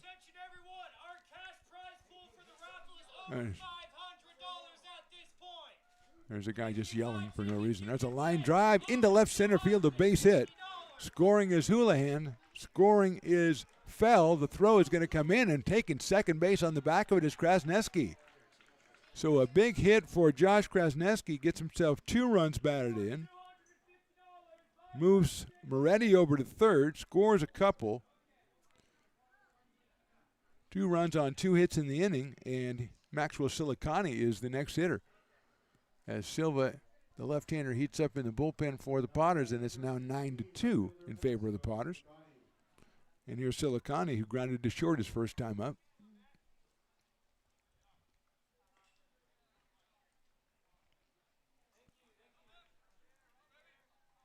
That took the force off, too. The fact that Krasneski was able to go to second And the ball was coming into third. He read it perfectly, saw it was going to be cut off, and just kept going. And he is at second with Moretti at third. The ball comes out of the bullpen, most likely from the arm of Ari Silva.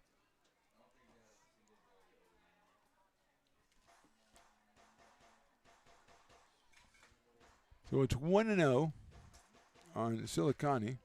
Comes to us from the City College of San Francisco, just like Krasneski.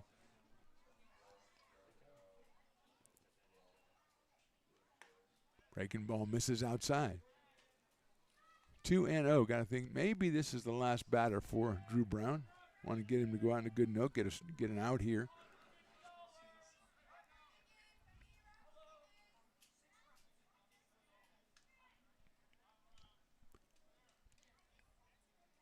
That one catches the inside corner. Breaking ball makes it 2-1. Moretti at third, Krasneski at second. Just one out here in the fourth. And 2 runs in for the Storm. Line down to first base into right field for a base hit. 1 run's going to score. They'll hold the Krasneski at third as the throw comes all the way to the plate from Groves out and right. But Silicani with a single. He'll drive in a run. Gets himself his first RBI. 3 runs on 3 hits in the inning now, and that will bring up Tyson Blaschke, the designated hitter. Blaschke struck out his first time up.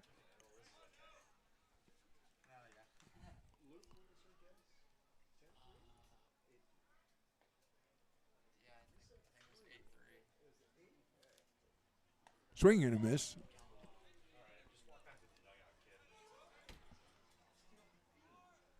Top of the order on deck, that's Nicholas Yang over there. Right now, Brown trying to concentrate on getting Blaschke here. See if they send the runner at first. They do not. Swings and misses. 0-2.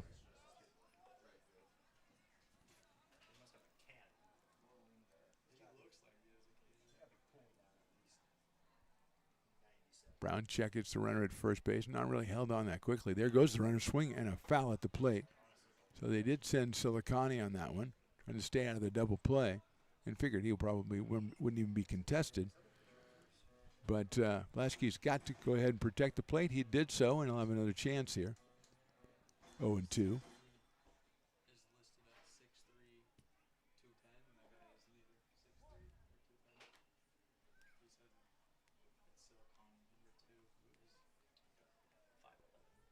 Brown comes to the plate, 0-2, outside, 1-2.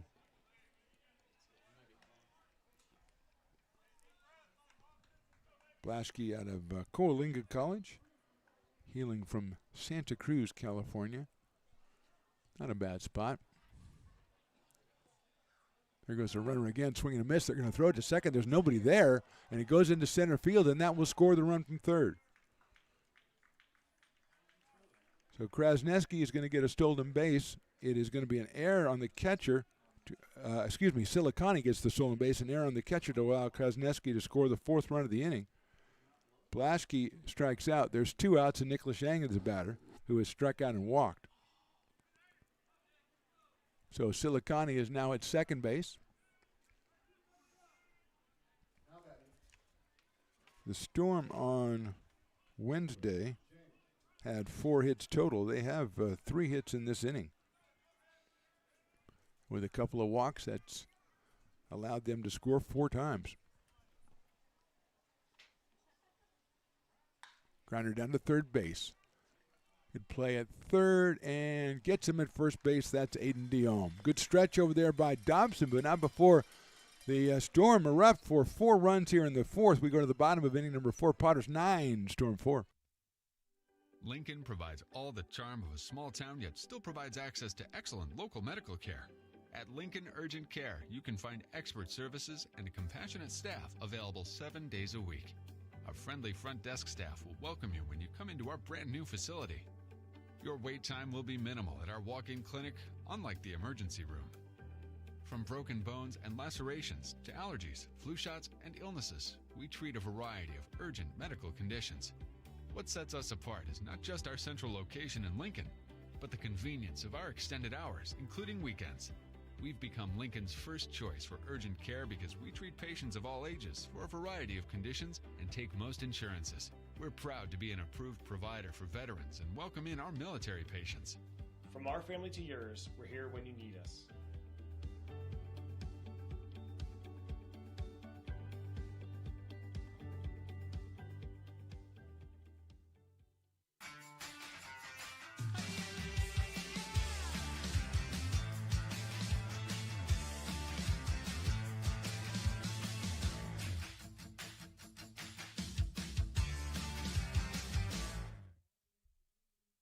Fans want to keep restoring and renovating historic McBean Stadium? Now you can become a member of Friends of McBean. Annual membership start at $50.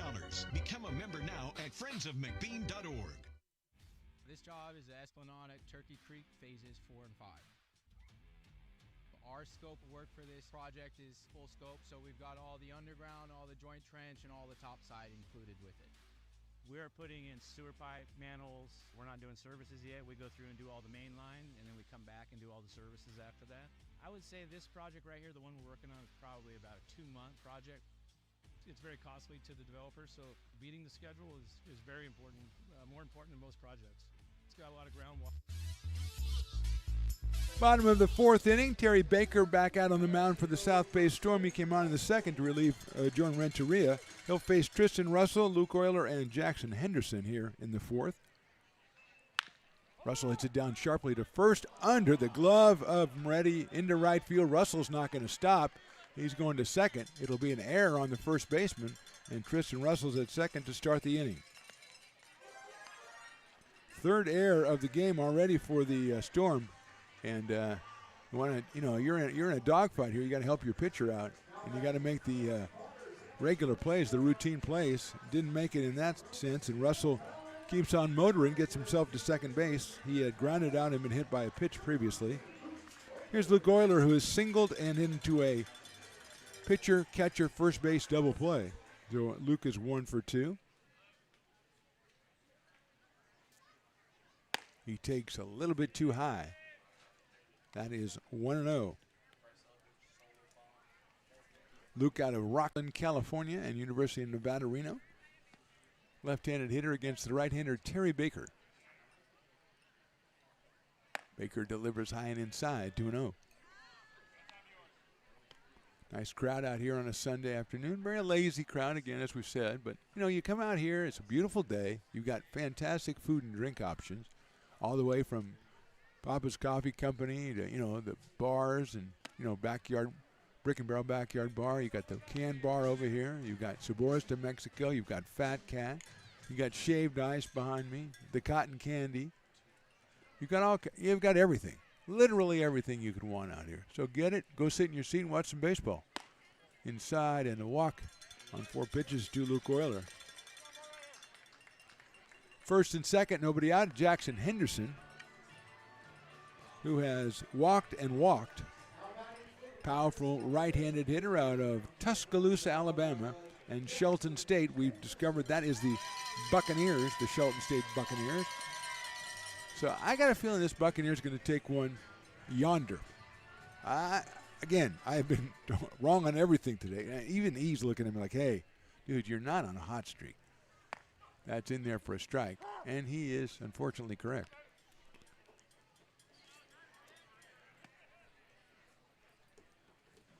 Cooper Smith, the catcher, is next. Right now it's Jackson Henderson. Check swing inside is a ball. We have a Jackson Henderson, we have a Jackson Norton, and we have a Ryan Jackson. It's confusing, but doable. 1-1. Russell out at second base, dancing around as he likes to do. Henderson pops it up. Third baseman is Yang. He's calling for it. Shortstop Uchida calls him off and makes the catch while he's backpedaling. And the first out is recorded, and that will bring up Cooper Smith, who has walked and singled so far in this one. He has a couple of runs batted in back in the second inning. Out of Coeur d'Alene, Idaho, and Utah Tech University, He is indeed a trailblazer. He's up here with 2 on and 1 out now for the Potters in the fourth.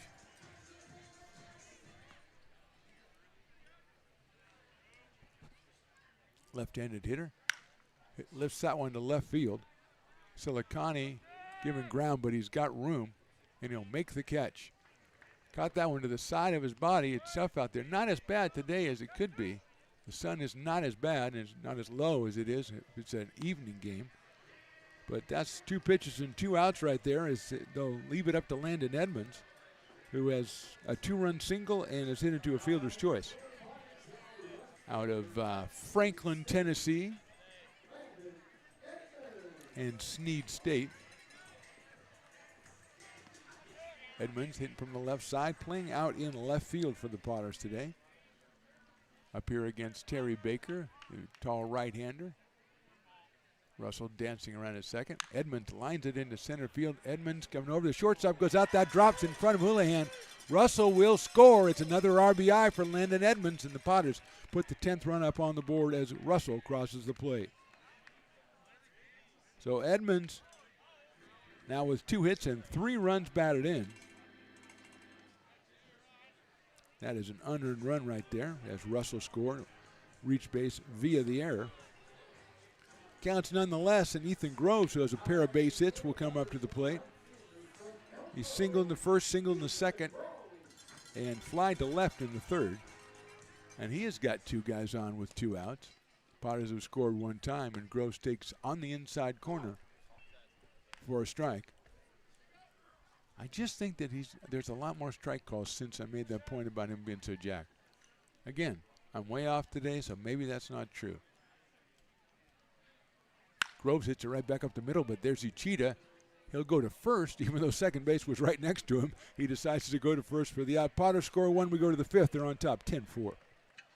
Hey, baseball fans, you may have noticed our scoreboard goes out from time to time. You can help us get a new one. Give $20 and get a chance at winning 2 tickets to some of the region's biggest events, like the Outlaw Festival with Willie Nelson, Bob Dylan, and John Mellencamp, a Sacramento Kings game, or Ringling Brothers Circus. All proceeds benefit the Big Swing Capital Campaign. You can buy now at friendsofmcbean.org.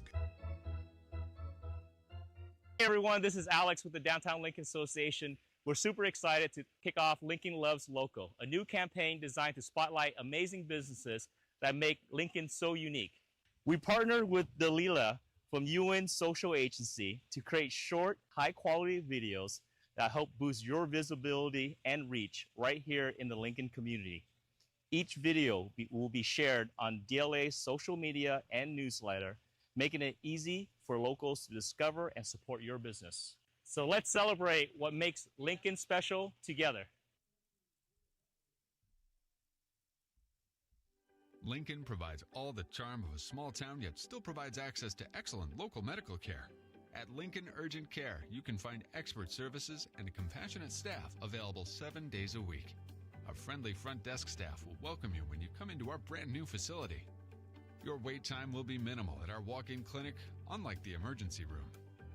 From broken bones and lacerations to allergies, flu shots, and illnesses, we treat a variety of urgent medical conditions. What sets us apart is not just our central location in Lincoln, but the convenience of our extended hours, including weekends. We've become Lincoln's first choice for urgent care because we treat patients of all ages for a variety of conditions and take most insurances. We're proud to be an approved provider for veterans and welcome in our military patients. From our family to yours, we're here when you need us.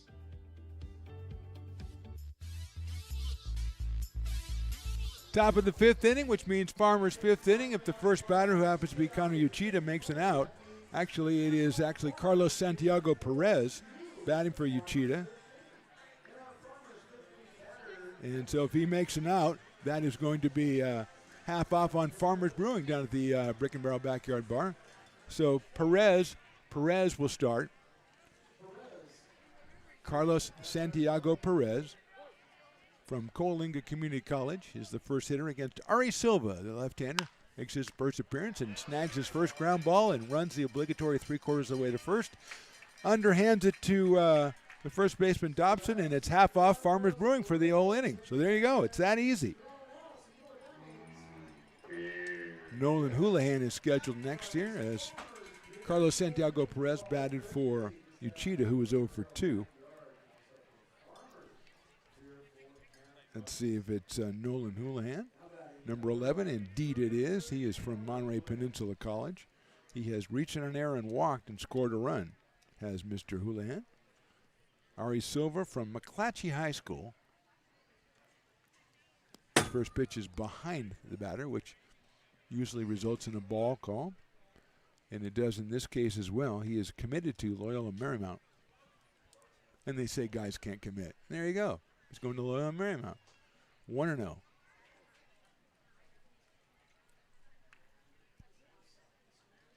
Well, right side of the batter, but a little bit too high, so it's 2-0 now. Top of the 5th inning, it's a 10-4 score in favor of your Potters.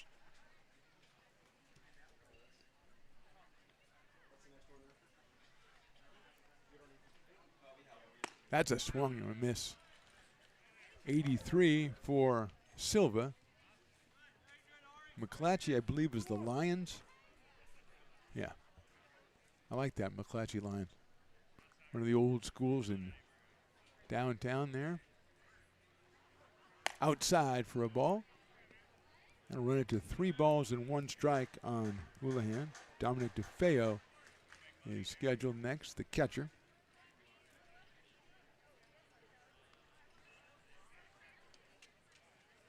Silva delivers outside, and Houlihan takes the base on balls. So Nolan has been on base all 3 times, 2 walks and an error. And with 1 out, I will bring up Dominic DeFeo. Out of Cal Poly Pomona, Dominic has grounded to second, and he's grounded to short. Steps in against the left-hander Ari Silva, making his debut, as was Drew Brown, who went 4 innings, gave up 5 hits, 4 runs, walked 3, struck out 3. Had the 1 bad inning in the 4th. The first 3 innings were pretty seamless. That one misses outside from Silva. Harper the Peacock over the 3rd base line, just looking around for a friend. He just, hey, somebody be Piper's friend over there.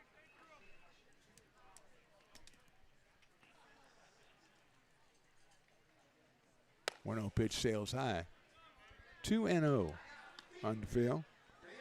Sean DeGoon fell, scheduled next for the South Bay Storm, who have exceeded Wednesday's output by 4 runs as they trail it 10-4. Silva, nice, bends that one in there, but it's a little inside. 3-0.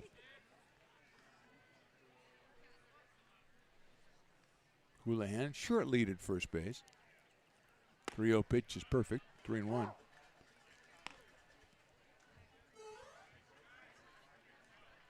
Got to try to find us an Italian place that'll come out and do Stone's idea of a spaghetti and a helmet. Because that was, I think, a really good idea. I will take credit for it, of course, but outside, ball 4. But it is a really good idea. Nice Potter's helmet. Spaghetti, little meatball on there. Kajowski coming out, Nate Kajowski, to be honest. He's got the slow walk, and he's working his way out to the mound to talk to Ari Silva after the left-hander's given up a couple of base on balls.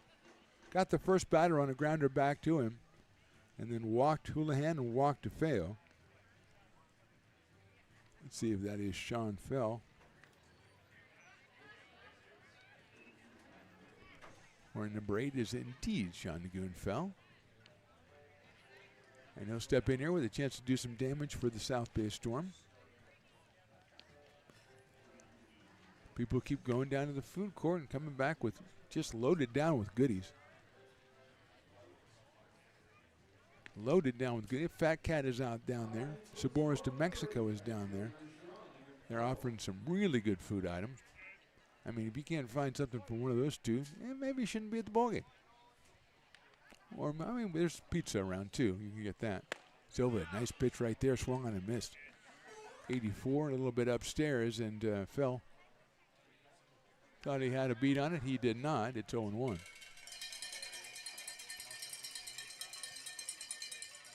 Yeah, there's the piece of pizza coming up. He looks happy as a person could look with a piece of pizza. 0-1 sails high, 1-1. Potter's a left-hander up. Might be Jenkins down there. And I've got confirmation, very calmly confirmation. And I'm still getting confirmation. I don't need this much confirmation. Breaking ball gets its way in there. I would say snakes its way in there. I think that's a good verb in this case because it kind of. All right, forget it. Lost on you guys. 1-2. Andre Moretti, who I said should be the goat batter today or the dog batter, and he's 2 for 2. So I'm on fire.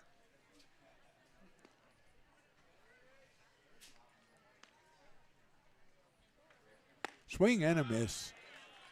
Nice job by Silva to get the strikeout, and Andre Moretti will be the batter. Is that worse than when I said Edmonds will score easily and he fell down? That might have been worse. I think it is. That is truly a jinx when the guy's running around the bag and you say he's going to score easily and then just hits the ground right away. That's some sort of supernatural power. I don't think that's a jinx. Here's Moretti, who is singled and singled to my chagrin. Takes that pitch on the corner for a strike.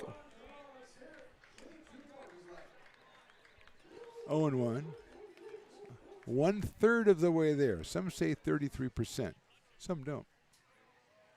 If you want to be, 33 1/3, okay, we'll give it to you.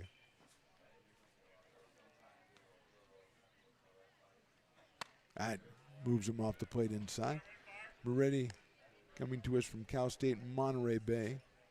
And he's the Gilroy guy. The Gilroy Garlic guy. Got a 1-ball, 1-strike count with 2 outs here in the 5th. He has Houlihan at second. He has DeFeo over at first. Silva's pitch high for a ball.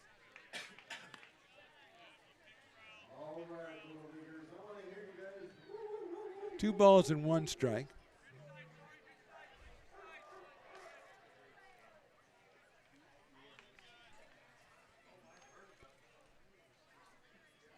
Breaking ball, swung on and missed. We are 2/3 of the way. We've already got half off on Farmers this inning, so if we can get half off on Dueling Dogs, we can have a real. That way you can go there and get 2 beers for the price of 1, which is pretty good. Silva's 2-2 pitch. There goes the runner as the pitch is broken. A breaking ball that's fouled back to the screen. That was Houlihan who was taken off. As Silva, the young left-hander, obviously concentrating on the batter here, who's just 1 strike away from striking out and vindicating me, basically. At least a little bit. We'll do it again, 2 balls and 2 strikes. Swings and misses, he struck him out. Way to go, Phantom, you finally got one. Go to the bottom of the 5th. Potters 10, Storm 4. Buy a personalized brick for you, your loved ones, or your business, and show everyone your commitment to Lincoln baseball. Framed and engraved by our own Lincoln High Ag program students, your brick will be featured on unique movable brick walls. Find your name in the stadium entrance for the 2024 and 2025 seasons. Then visit your brick in its permanent home inside the stadium. Bricks can be purchased here for $250. Get it now at friendsofmcbean.org. I'm Bill Spear, North Valley president of 5 Star Bank. In a time when business can feel so uncertain, we're here for you every step of the way. I know they have a lot of bells and whistles within their bank, but just the relationship piece here locally on the business side is huge for us. 5 Star treats us like we're number 1. They're right there with suggestions, with help. So I have to bank with people that have our mission in mind. We're 5 Star Bank. How can we help you? Thanks a lot. Good for nothing, Norton. Thank you very much. Did try though. I did tough. Sales, I think sales are the most. The consistency of the weight displacement. I consider that a good try right there. We got 2 of them. You got a new catcher, right? This guy's scoring. Baker, I told you to make it. The Baker's in the 6th. They have nobody warming up.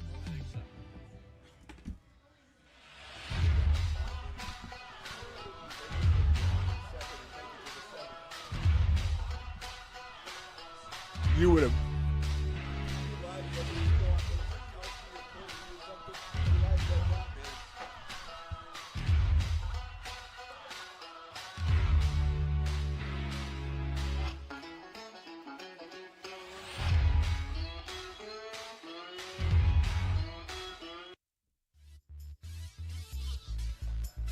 Big A gave me the look.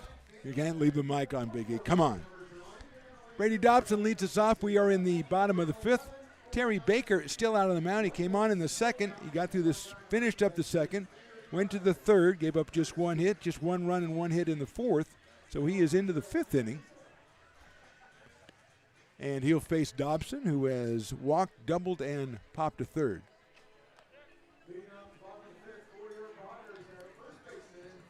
Out of Stockton, California, and Cal State Fullerton, Mr. Dobson.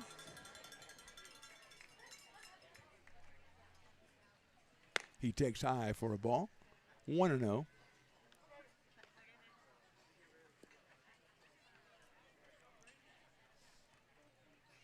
Popping to third his last time up. Was only the second out he's made all summer. Chops that one hard to second base. Nice backhanded play by Krasneski. Throws to first. Did he get him at first? He did. Moretti. A very balletic move over there at first base to get the ball and stay on the bag. So Dobson is retired 4-3, and that brings up Quincy Malbrough.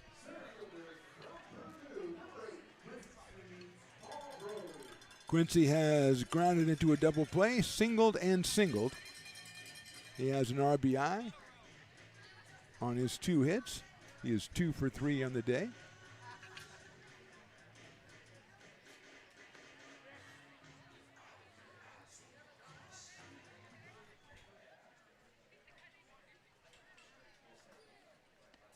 Baker out of Central Christian College of Kansas gets a swing and a miss. And their mascot is the Tigers. He's also from Oakley, California, 6'4". Had a rough outing on Wednesday, but he has been much better here today. And he's looking to ease the strain on the Storm bullpen. That one is just a little inside. 1-1.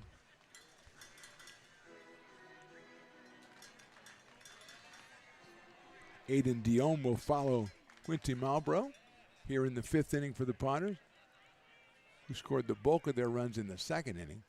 That one just a little bit too high. They got 8 of them, 1 in the 1st, 8 in the 2nd, and 1 in the 4th.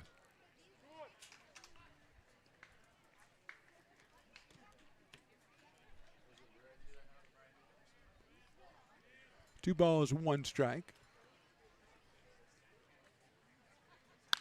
Hit sharply to the right of shortstop, into left field, a base hit. So Quincy picks up hit number 3, just to the right of Uchida at shortstop. So Perez at shortstop. And Malbrough is 3 for 4. And here is Aiden Diome, who has walked, and fly to right. It'll actually a line drive to right that Fell made a good catch on about shoe top height. Followed it all the way in, made the catch. That is 9 hits now for the Potters.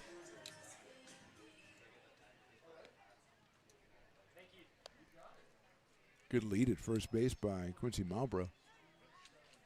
Baker taking his time getting a sign from catcher Dominic DeFeo. And he'll throw over to first base. And he'll get away from Moretti over there. Malbrough's going to second. He's thinking about going 3. The ball is picked up by the right fielder. The throw will be cut off, and at third base is Malbrough. Have to be an error on the pitcher as he threw it on the other side of the runner. That is the 4th error for the Storm today. And that makes it pretty convenient for Aiden Diome as he's got the run 90 feet away as he tries to pick up his 4th RBI of the season. He is 4 for 11 on the year.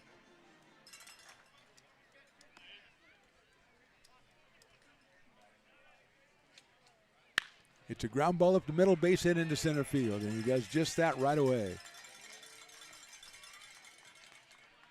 So Diome picks up his 5th hit and his 4th RBI, and Malbrough scores second hit of the inning. And Tristan Russell will be the hitter. Tristan has grounded out, been hit by a pitch, and reached on an error. So he is 0 for 2. He has scored 2 runs. He is out of Cypress, Texas, is Mr. Tristan Russell.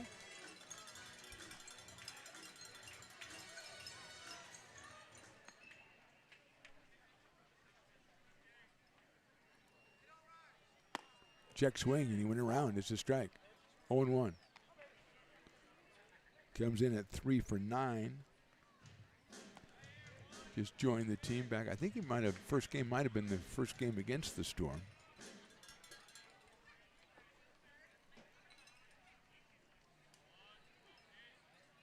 Inside for a ball. 1-1 on Tristan Russell.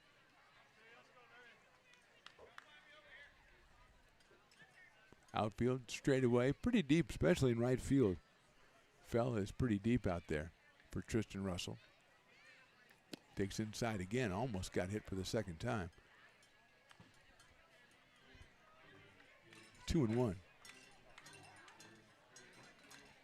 Diome at first, he gets the RBI single that scores Malbro, makes it 11-4 Potters. We are in the bottom of inning number 5 from McBean Stadium.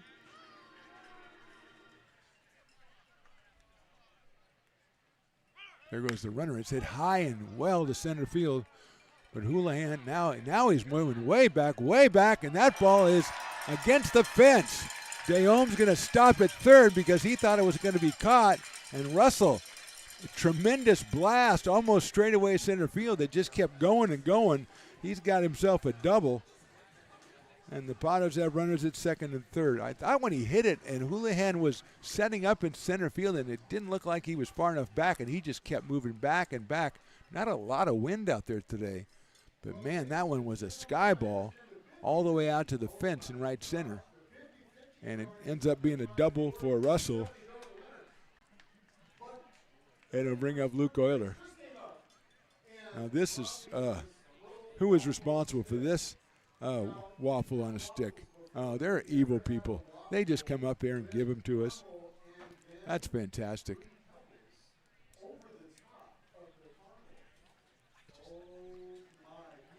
So a little bit of a conversation at the mound, probably about the waffle on a stick.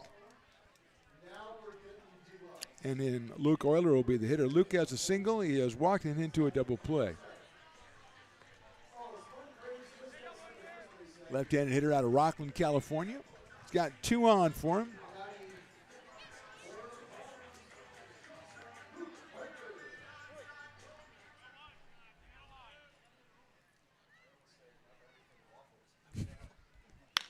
Sharp grounder down to first. Nice past the first baseman to right field for a base hit. 1 run scores. Here comes the second one right behind him. It's Russell. It's a 2-run single for Euler, and it's now a 14-4 ball game. That was a hot shot right by Moretti. Not much Moretti could do at first base. So it looks like Jimmy Radler is batting for Henderson. Henderson was 0 for 1 with a pair of walks while he was in there. And Jimmy Radler, who comes to us from Granite Bay, California, and Cosumnes River College, will be the hitter. 4th hit of the inning, 3rd run.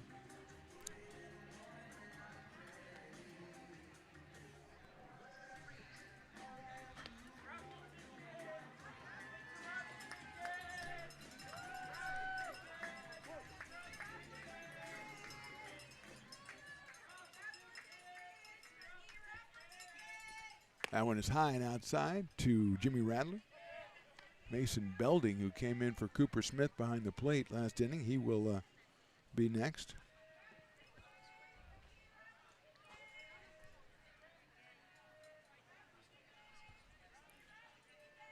Radler hits it down to third base. Tough playing off the chest of the third baseman. That is William Ramirez, who's at third base now. And Radler will reach base. So first and second now. And Mason Belding comes to the plate.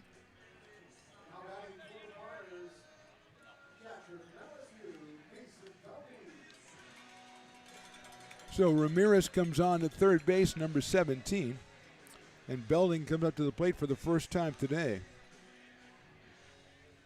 Cooper Smith was 1 for 2. He scored a run and drove in 2. Belding takes outside for a ball, 1-0.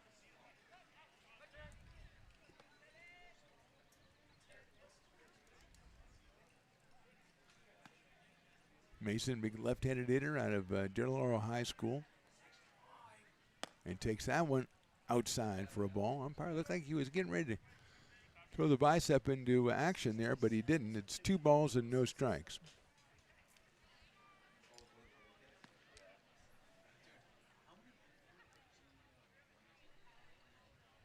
Belding takes outside again, 3-0.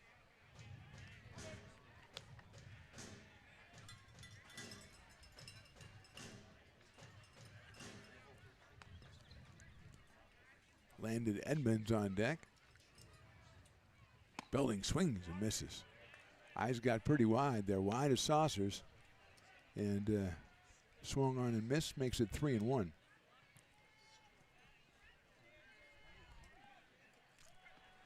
Willie Preston with the waffle on a stick. He's got the Fruity Pebbles run, and that is interesting. Belding hits it sharply down the first.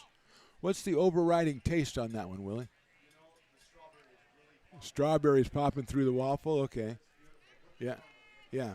Oh, the caramel. There's all. It's a cornucopia. Our thanks to the thing. I have to remember they have a very specific name. Belding takes high, ball 4. That'll load the bases for Landon Edmonds. Excuse me. Yeah, for Landon Edmonds. Last time that happened, he got himself a base hit and 2 RBIs, and the next time he came up, fielder's choice, and then the next time he got a single and drove in another run. So Edmonds is 2 for 3. He's driven in 3. He's up here in a spot with the bases loaded that player of the game could be locked up with a grand slam. Not my rules.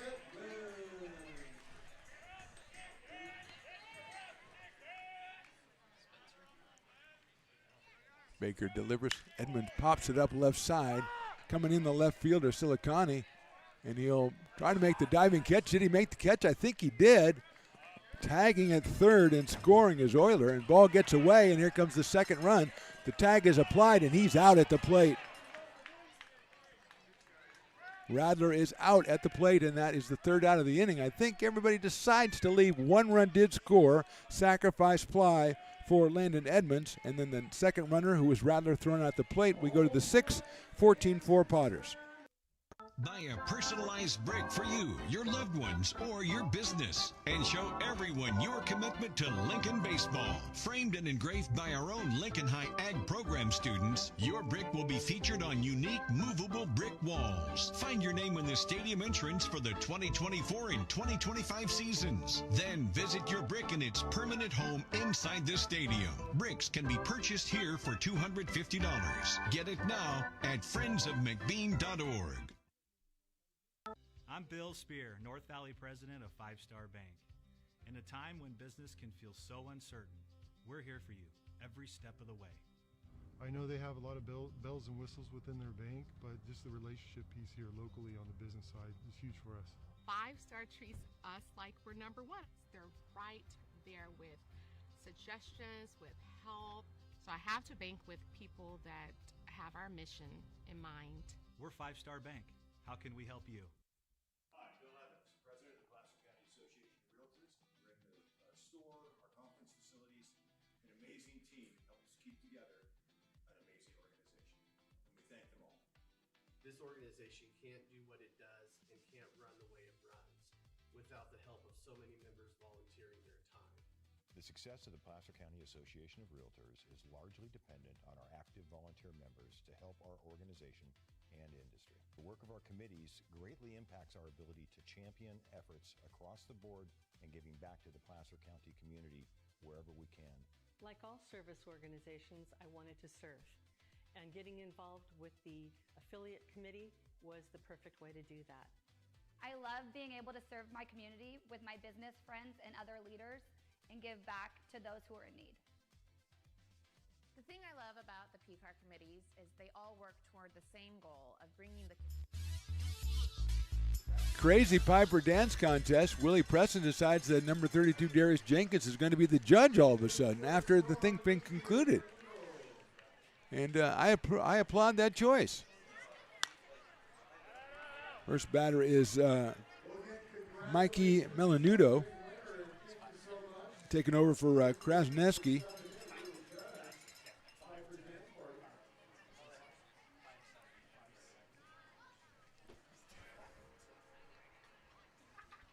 So Melamudo is making his first appearance wearing number 50 for the South Bay Storm, and he's got a 1-ball, 1-strike count.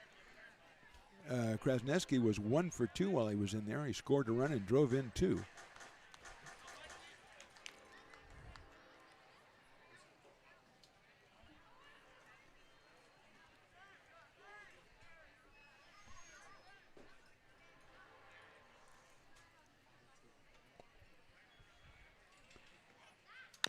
Chopped down the third baseline and foul. Handled very expertly by the coach down there. Very smooth. Nothing worse than a coach trying for one and not looking smooth. That one was smooth. Of course, it was a slow bouncer too, but that's smart. You only try for those. You don't try for the hard ones. Ari Silva still out on the mound for the Potters, and he delivers, and the ball's chopped down the first baseline. Let's see if that coach makes a play. No. Oh my. Dobson wouldn't let him. Brady, you got to let that go so we can see if the coach can make the play. Well, that's why you come to summer ball. Is there stuff, sometimes when there's a runner down the first baseline, you cut it off before the first base coach. You need to work on that. 1-2. Check swing, did he go? He did not.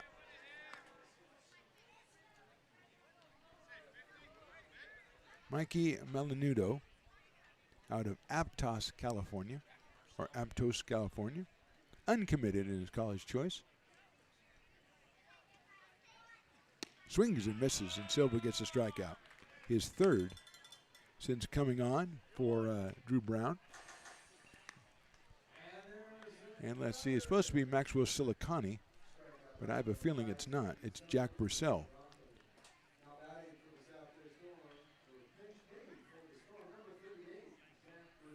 So Purcell, who played on Wednesday, will come on for Silicani, who was 1 for 2 and had an RBI.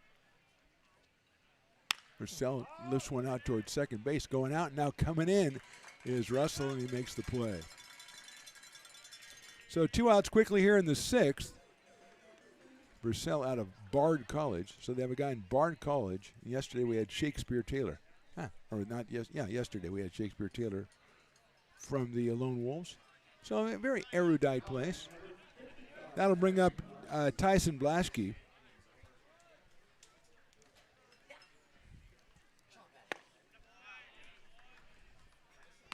Oh and 1.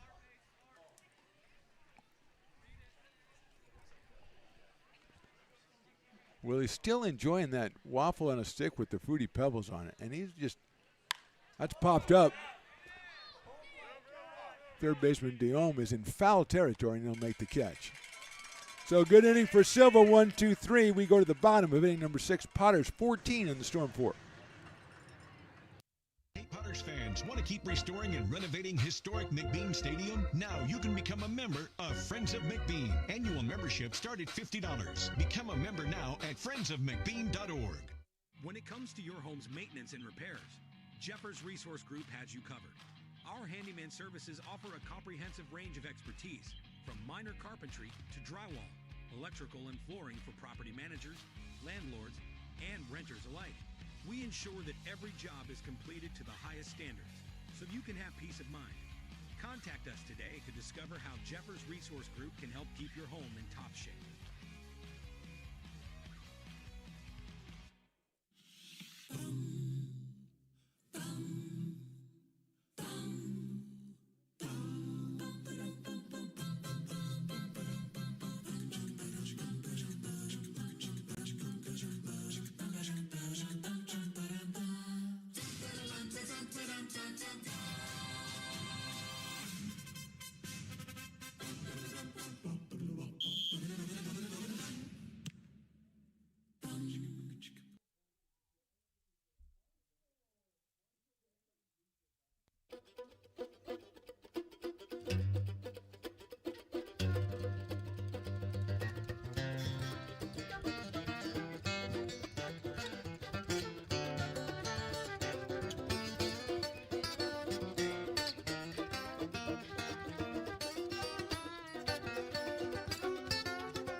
You are Laborers Rising.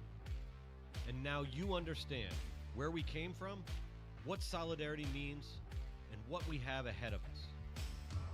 No one's going to defend us but us. Bottom of inning number 6. Ethan Groves, the top of the order against Terry Baker, still in there for the Storm. Came on in the second inning to relieve Jordan Renteria, and he's been in there ever since. Groves hits it high in the air and well to right field, giving chase. It fell out there, but it is a foul ball. And out there, really well hit ball. Groves has got a couple of hits, and he's flying to left, and he's grounded to short. Ethan came in at 2 for 5, is now 4 for 9 on the year, has scored 2 runs and stolen a couple of bases today out of Elk Grove, California, and Sacramento City College. Steps in against Terry Baker, 0-1. Sails it outside for a ball, 1-1. The more I think about it, if I was that ump, I would call strikes all the time just to show off my gun. I don't care where the ball is. I worked hard to get those, baby. Look out, Ethan Groves, that's a ball. And he is hit by the pitch. And Ethan said, no, I wasn't. But he is. Umpire was on it right away. And that'll bring up Brady Dobson. Brady has 1 for 3 today and a walk as an RBI. First baseman out of Stockton, California, and Cal State Fullerton. Dobson, an RBI today, has scored 3 runs this season. Look out, now almost had a second straight hit batter. Well, hit jersey more appropriately. Because I don't think Ethan was grazed too tough or too strongly by that pitch. Quincy Malbrough comes into the on-deck circle. He is having a good day at the plate for the Potters. That's in there for a strike.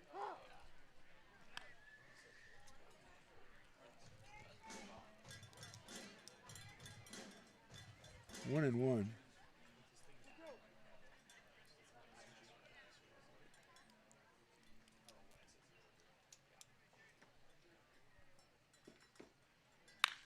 Lined to the second baseman. What a play for first.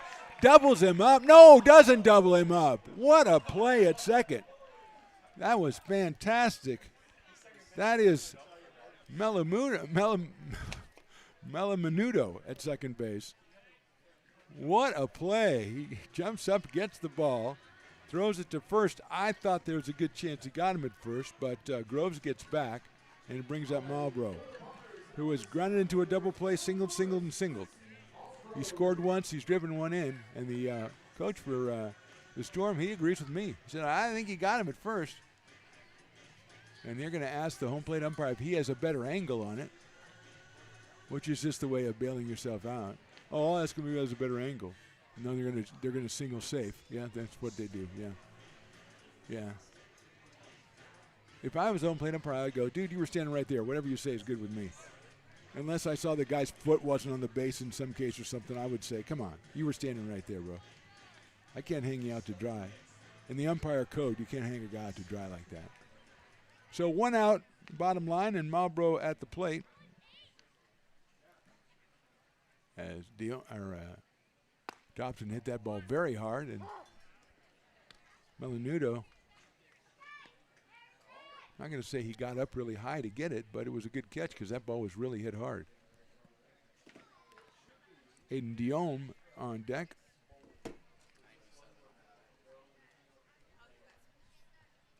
.97 off the bat for that line drive. That's a nice pitch. Sails it inside corner for a strike. He might have had a little topspin on that thing too. So I think Melamanudo was going to sky for it, and then he realized, no, it's not. It's got topspin. It's going to stay down a little closer to the ground. So will I.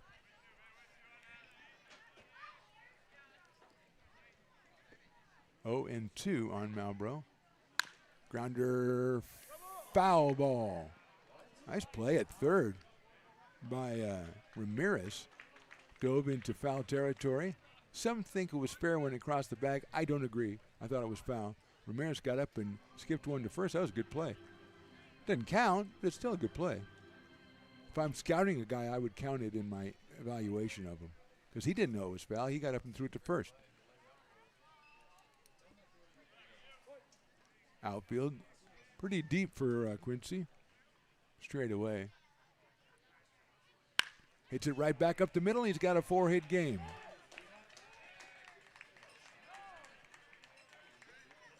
Groves goes to second base. Malbrough now at first base. Unofficially hit number 14 for the Potters, and it brings up Aiden Diome. Nobody warming up in the bullpen. They're counting on Terry Baker to shoulder a lot of the load for the Storm. As he came on, as we said, in the second inning for Renteria, I don't think we've seen anybody else warming up the entire time. So Baker's eating some innings for the South Bay Storm here, and he's going to face Aiden Diome, who has a couple of walks and a base hit, and takes outside.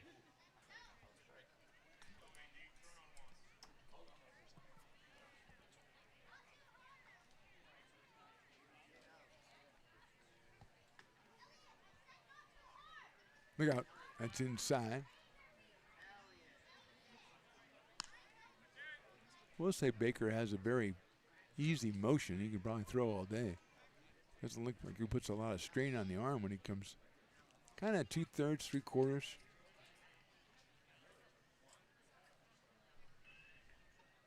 That one down low. That's hit by Diome to right field.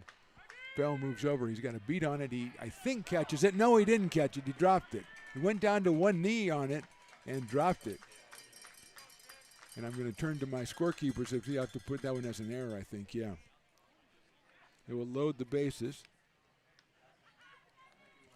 That's the 5th error for the Storm, and that's really factored into today as the bases now are loaded for Tristan Russell. And Russell can get himself a backdoor player of the game here. That would be interesting because of the Riley rule.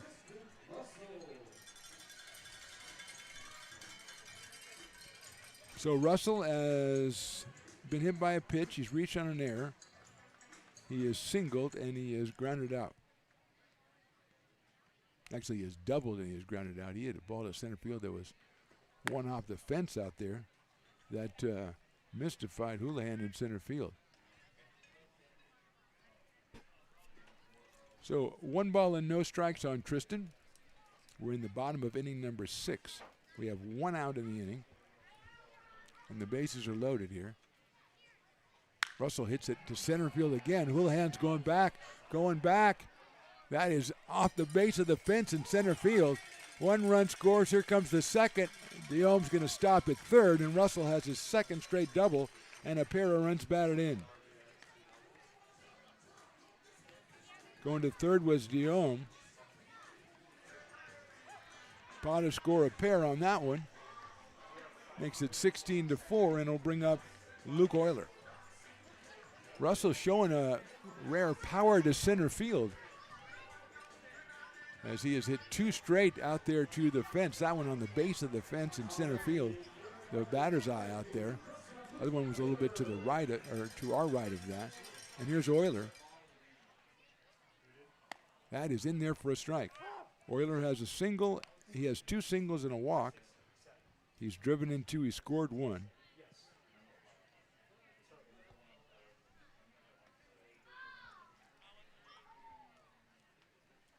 Euler hits a ground ball out to shortstop.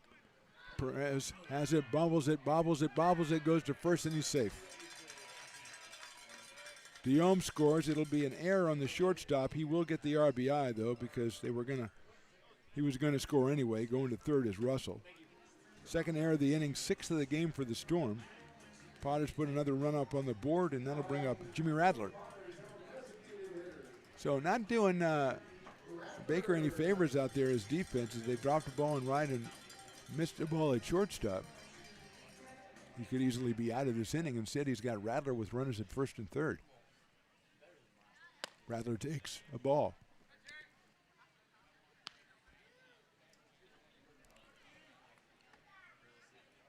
Radler came on in the 5th inning for Henderson, had a single.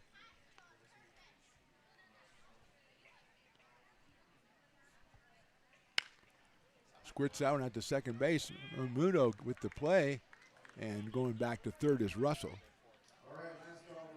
So that is 2 outs now. It'll bring up Mason Belding. Potters have scored 3 times, 17-4 here in the 6th. And Belding, who came on for Cooper Smith in the 5th, got a base on balls at that time, so not an official at bat. Cooper was 1 for 2. He scored 1 and he drove in 2 while he was out there. Mason takes outside for a ball. We give this umpire a little bit of static for, the fact that he's jacked, but he's on every pitch. He's like right there. Follows everything into the glove. And that one's fouled off. Took a little something off that because Mason, I think he had that one timed, a little off that one. Because Belding's thinking of putting the ball over the Fry sign in right field. Maybe the rising zone. What do you think, Lanai? I don't know. Either one. Haggerty? Raising Canes? You're getting crazy now, Statwalker. That's a poke, my friend. He does have power. Check swing and it's down low and inside, 2-1.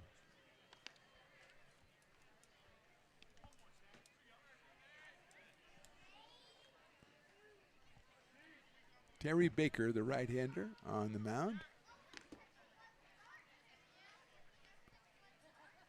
Belding fouls that one down the left field line out of play, so it'll even the count up at 2-2.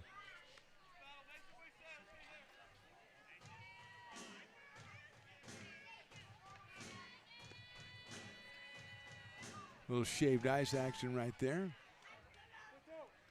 And that thing that's huge, and that's a small or something. That's not even a large. Got little decorations on the top and everything. 2-2 pitch. Belding fouls that off.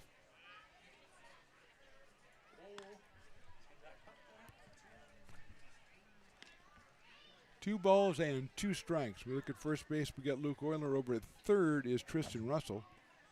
He of the 2 doubles.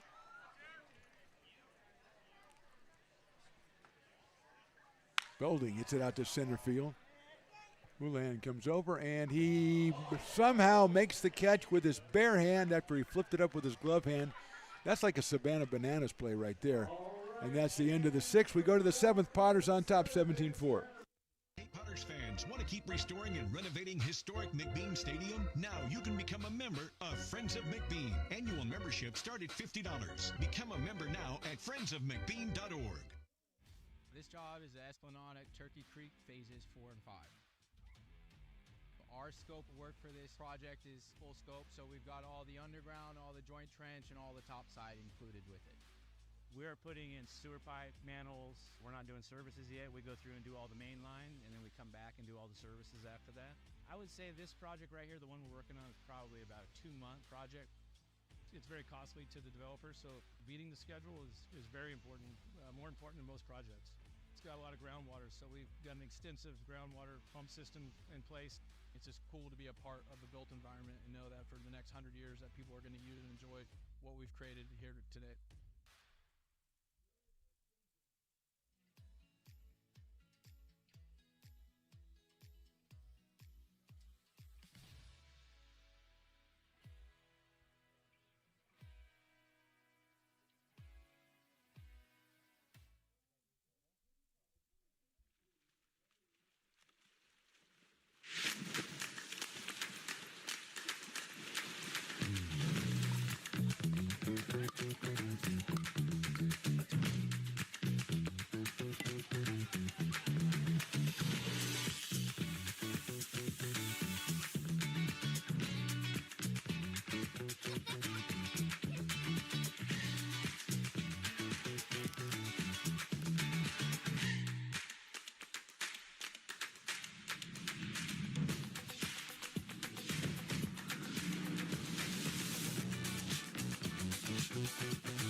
Top of inning number 7, Darius Jenkins is on the mound. I am on a hunt now because I just checked the chat and it said, remember I said Zephyrus was the God of the West Wind. Now somebody's coming in saying, no, he's from the Canterbury Tales with Chaucer. And I don't know. We're gonna have to get to the bottom of this right now. And I know that I'm supposed to be doing the game, but you know this is important. Darius Jenkins, the left-hander. Zephyrus typically refers to the Greek god of the west wind. There you go.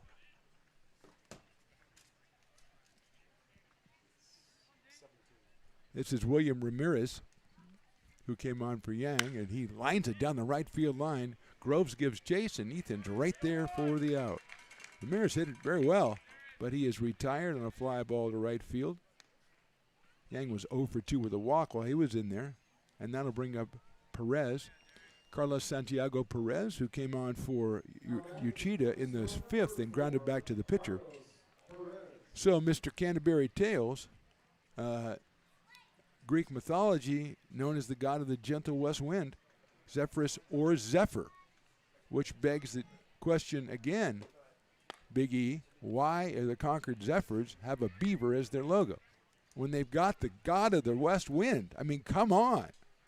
It's right there for you. I'll speak to the guys when they come to town on Wednesday. We might come to some agreement.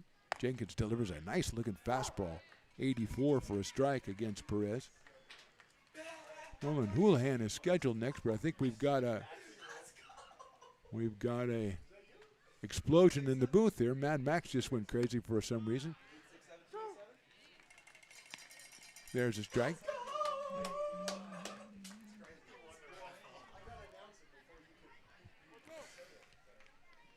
Crazy, crazy, crazy times. 1 and 2. That is outside 2 and 2.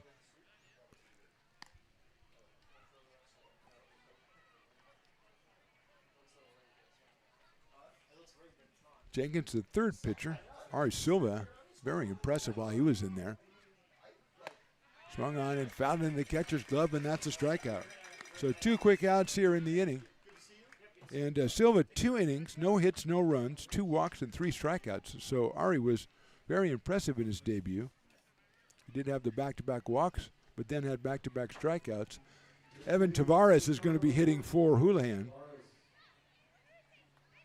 So Tavares comes on in the 7th. Houlihan was 0 for 1. He scored a run. Tavares hits it down the first base line, but foul. Nolan reached on an error and walked twice and did score a run. So Tavares will take his place. Evan is out of West Valley College, the Vikings.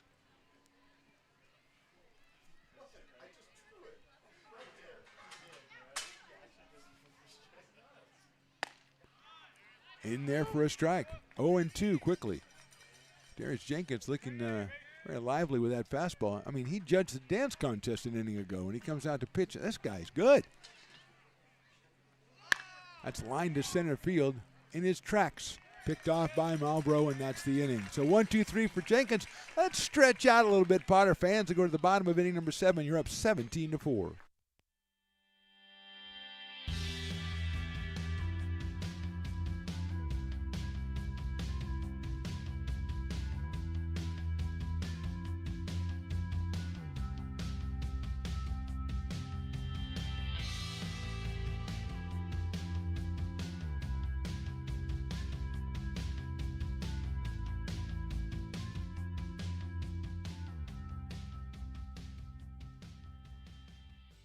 Lincoln Potters Baseball. Placer County's best-kept secret is back for another exciting summer at historic McBean Stadiums. Loaded with fun for the whole family, local beer, wine, and eats. Fireworks, giveaways, theme nights, kids zone, and more. Come join in the fun and enjoy small-town baseball with Major League Entertainment. Tickets on sale now at LincolnPotters.com. Lincoln Potters Baseball. Come on out and join in the fun. Buy a personalized brick for you, your loved ones, or your business, and show everyone your commitment to Lincoln baseball. Framed and engraved by our own Lincoln High Ag program students, your brick will be featured on unique movable brick walls. Find your name in the stadium entrance for the 2024 and 2025 seasons. Then visit your brick in its permanent home inside the stadium. Bricks can be purchased here for $250. Get it now at friendsofmcbean.org. I'm Bill Spear, North Valley president of Five Star Bank. In a time when business can feel so uncertain, we're here for you every step of the way.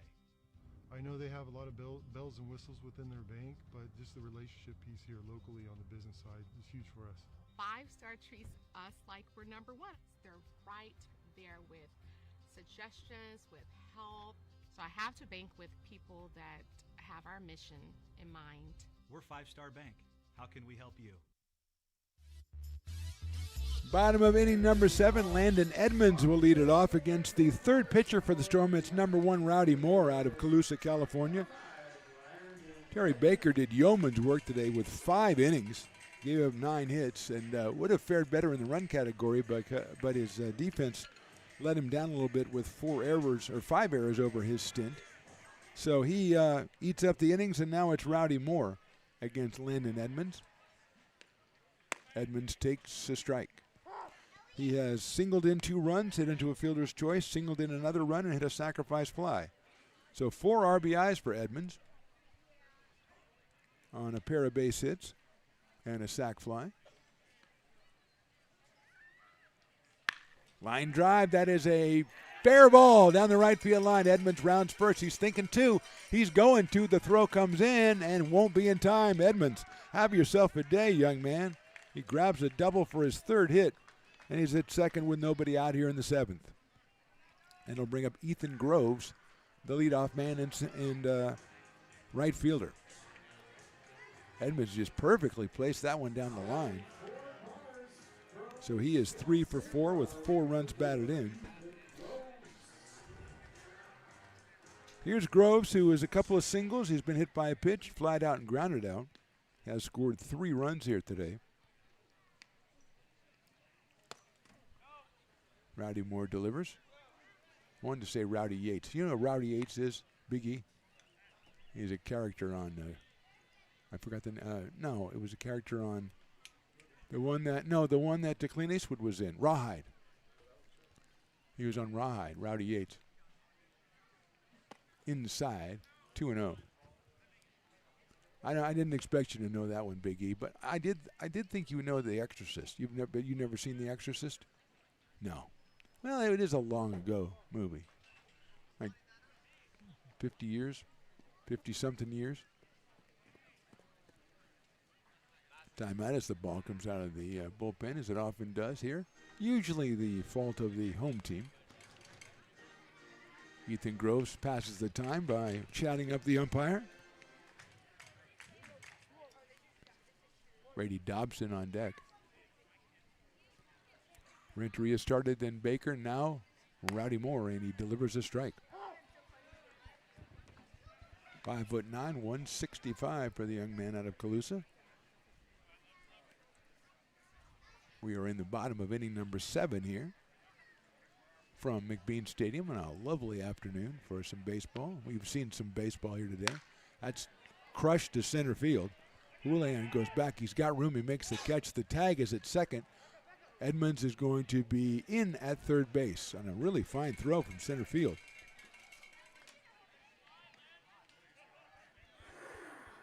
That is Tavares out there now in center field. So Edmonds is at third on the fly to center by Groves.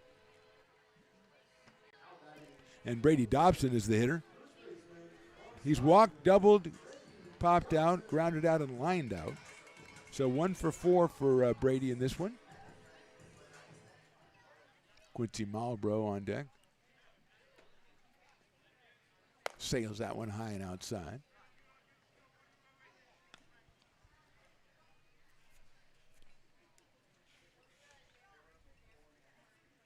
One and 0. Brady out of Lincoln High down in Stockton, not our Lincoln, that Lincoln. Watches that one outside.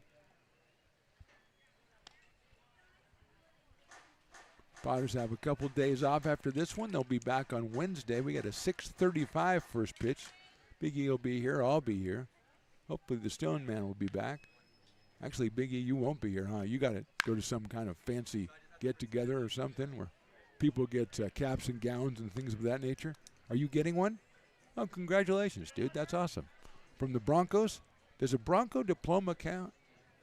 Yeah, it does. Come on, dude. Come on. Back your school up. Come on. You're a Bella Vista guy. Come on, own it. Because that's all you're going to be. You are. It doesn't matter if you say anything. You're a Bella Vista guy. That is in the dirt. So, yeah, congratulations, man.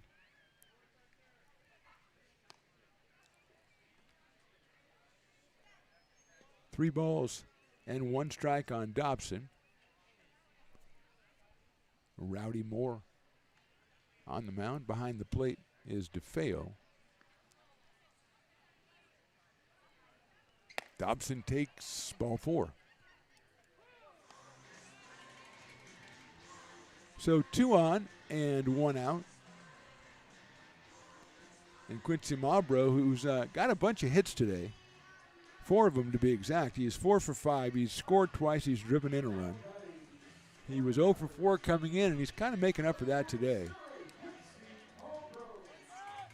So Quincy up here with a chance to extend the Potters' lead as he's got Edmonds down at third.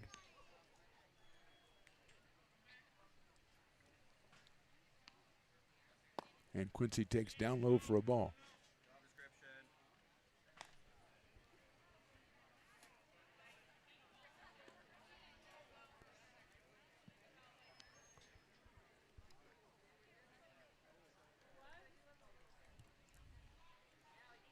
Swings and misses a ball that tails outside.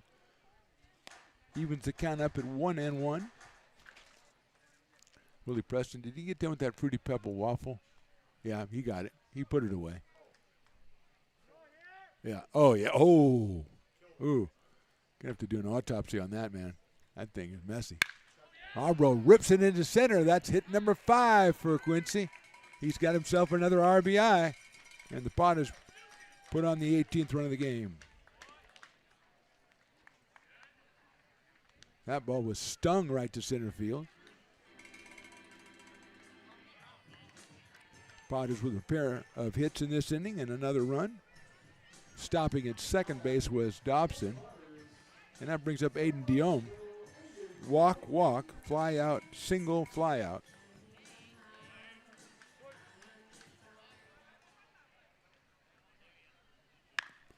Grounded that one foul.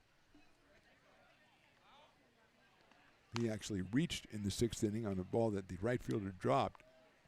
So it was an error on the right fielder, and doesn't get credit for a hit, but he did reach base and did score a run. So he scored 2, he's driven in 1 today. He's got 2 guys on base, and the pitch is outside from Rowdy Moore.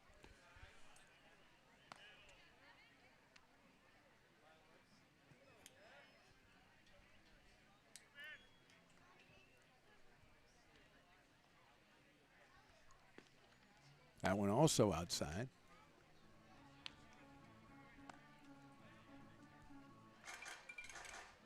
Two and 1 now on Aiden from Roseville, California. He's got Tristan Russell behind him. That's hit high and deep to right field. The only question is whether it's fair, and he certainly thinks it is. And it is a home run for Aiden Diome. Out into the trees out there in right field. And there was a no doubt. Well, the doubt was whether it stays fair. No doubt whether it was far enough. Aiden goes big fly. 3 more runs in for the Potters in the inning.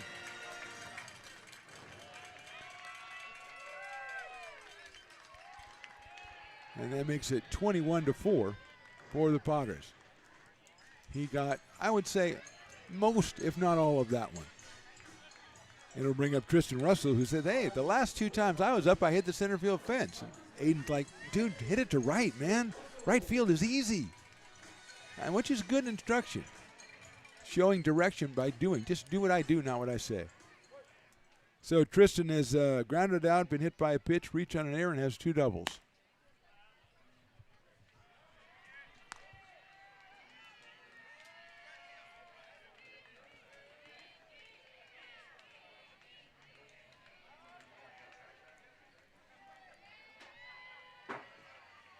That sails outside.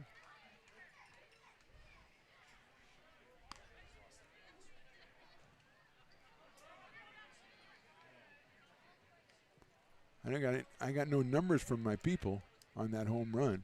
I'm saying 340. It broke the TrackMan machine. I'm saying 340. Off the bat, I'm going to go 101.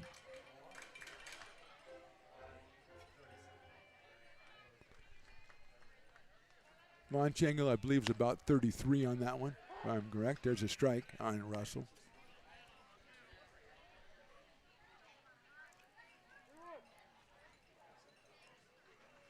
Three balls and a one strike. Russell takes high, ball 4. He'll go down to first and to wait for Luke Euler to come up to the plate. We are in the bottom of inning number 7 here from McBean Stadium.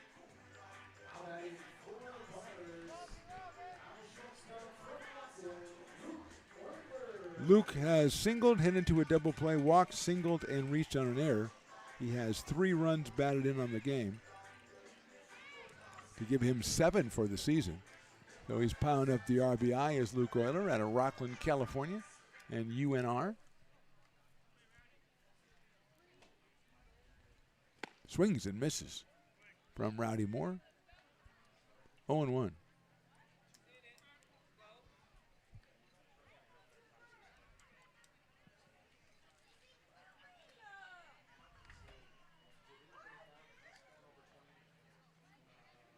That is just outside. 1-1 on Luke. He's followed by Jimmy Rattler, who's in that DH spot that was formerly occupied by Jackson Henderson. Popped up. Might stay in. Looks like the third baseman and Ramirez makes the play. Play by Ramirez over there at third base, fighting the sun for the second out of the inning, and that will bring up Jimmy Rattler, who came on in the 5th inning and singled and then popped to second base. So he is 1 for 2. Out of Granite Bay, California, Casumas River College, the Hawks or Nighthawks, you can call them either one. Both are accepted here. I kind of like the Nighthawks. Red Hawks, I don't think so.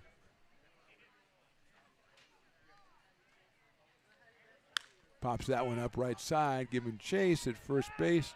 Moretti, but he cannot get over the fence. He is not Spider-Man. Right over by the Brick and Barrel Backyard Bar, or the good place to get a beer bar, which is going to have to be closed here in a second because it's about to be the end of the 7th inning. But we still have the dying gasps of the 7th inning here, so still time to get one. Still time to go to your fridge at home and grab one. I assume you will observe the same, restrictions that we have here at the ballpark. That's fouled off as part of the ballpark experience at home. Quickly 0-2 on Jimmy Rattler. He is the 8th batter of the inning. Mason Belding on deck.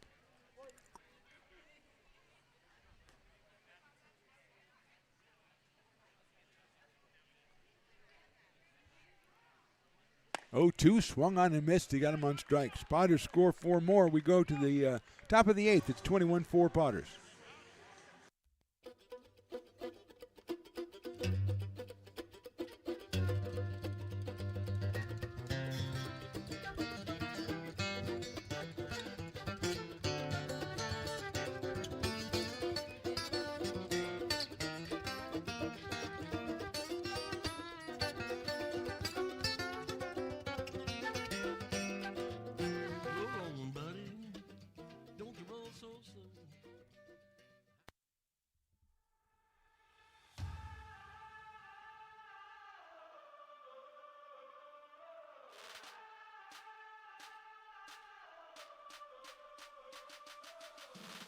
You are Laborers Rising. And now you understand where we came from, what solidarity means, and what we have ahead of us. No one's going to defend us but us. No one's going to help construction workers except us. And I can't wait to see you out there. Hey, Potter Potters fans, want to keep restoring and renovating historic McBean Stadium? Now you can become a member of Friends of McBean. Annual membership start at $50. Become a member now at friendsofmcbean.org. This job is the Esplanade at Turkey Creek phases 4 and 5. Our scope of work for this project is full scope, so we've got all the underground, all the joint trench, and all the top side included with it. We're putting in sewer pipe, manholes. We're not doing services yet. We go through and do all the main line, and then we come back and do all the services after that. I would say this project right here, the one we're working on, is probably about a 2-month project. It's very costly to the developer, so beating the schedule is very important, more important than most projects. It's got a lot of groundwater, so we've got an extensive groundwater pump system in place. It's just cool to be a part of the built environment and know that for the next 100 years that people are going to use and enjoy what we've created here today.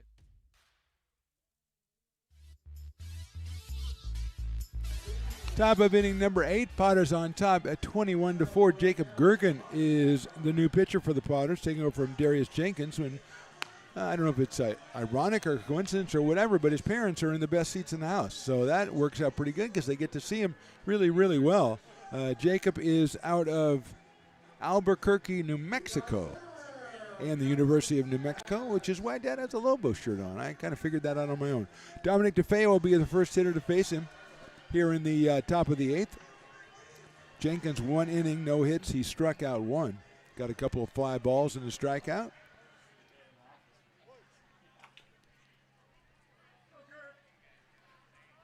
Dad calls them Gergs. That is a high for a ball. You got it right. I like that, Gergs. Sounds like something that would be the bad guys in like a cartoon or something. Watch out for the Gergs. And Mason Belding says, well, Gergs, I have to talk to you about some things like the signs and stuff because I gave you the curve and you threw the fastball. So we're going to get that figured out. And once we do, we are going to be unstoppable. DeFeo has grounded out to second, grounded out to short, and got a base on balls. So Dominic is 0 for 2 in this one. It comes to us from Cal Poly Pomona.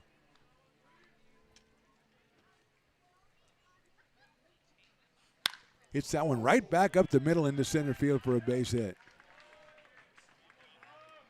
Crisp contact there by DeFeo. That is the 6th hit, the first since the 4th inning for the Storm.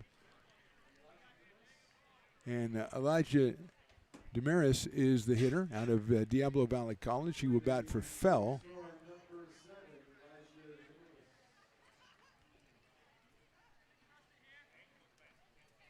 So he is in here. Fell was 1 for 2 and scored a run while he was in there.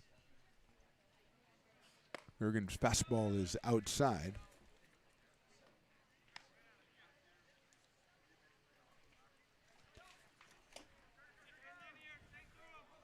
Andre Moretti is scheduled next.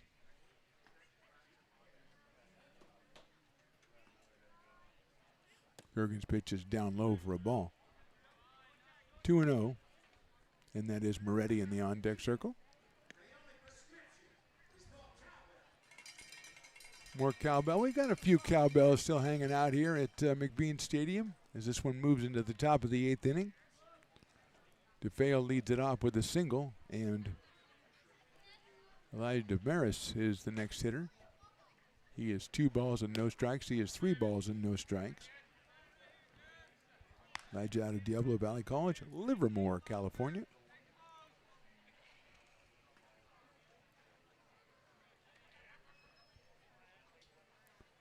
Storm scored all 4 of their runs back in the 4th inning. The last inning for starting pitcher Drew Brown. Swings and fouls it at the plate, and that might have got a piece of Mason Belding. So we'll have a short recess here as he gets checked out. Goes and talks to that Nate over there. He says, can you check me out? Eli comes out too. Umpire walks out to the mound to kind of, stretch things out a little bit.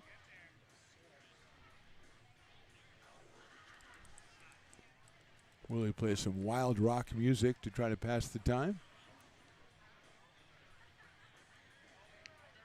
Is that Down with the Sickness? I think it is. Is that Down with the Sickness? Disturbed? I think it is. Come on, know your stuff, Statwalker.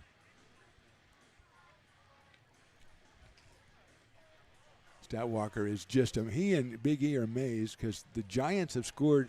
I don't want if you went home to if you recorded or something. I'm sorry, but 19 runs. That's literally a week.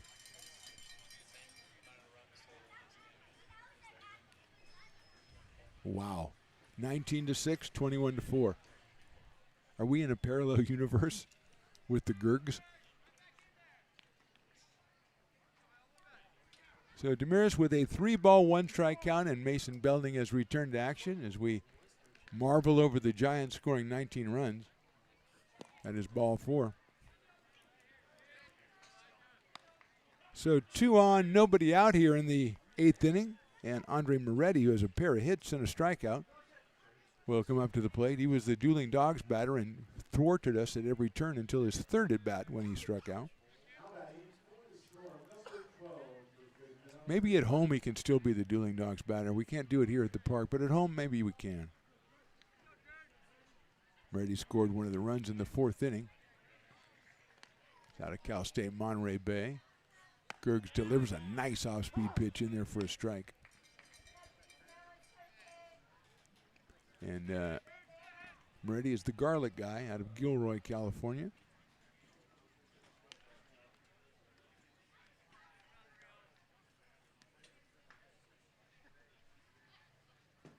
Another breaking ball, another strike. So Jacob Gergen found his groove right there on those 2 pitches as he got ahead quickly 0-2 on Moretti. Mikey Milanudo scheduled for the next hitter.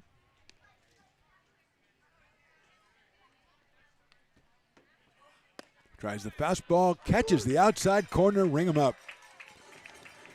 I had not seen this umpire do the ring him up motion, but he kind of goes backwards and then comes back across his body. That's tension is how you build up the biceps, that dynamic tension. Mikey Milanudo is up. A freshman from Aptos, California, came on for Krasneski in the 6th and struck out, so he is 0 for 1. Gergen throws 2 beautiful breaking balls, then comes back with an 89-mile-an-hour fastball that catches the corner and retires Moretti.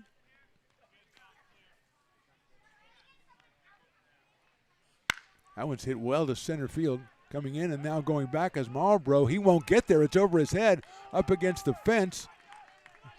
And we have a runner that fell at third base. We have 2 players at third base.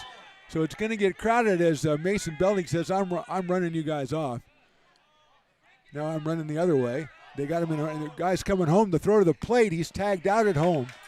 And that was not the way to do that if you're the Storm. I don't know how Mason Belding was just going for a stroll with the baseball, threw it to the third baseman, or tried to run him back to second. The runner at third took off at the throw, and he was thrown out at the plate by, I believe, probably Tristan Russell by that point.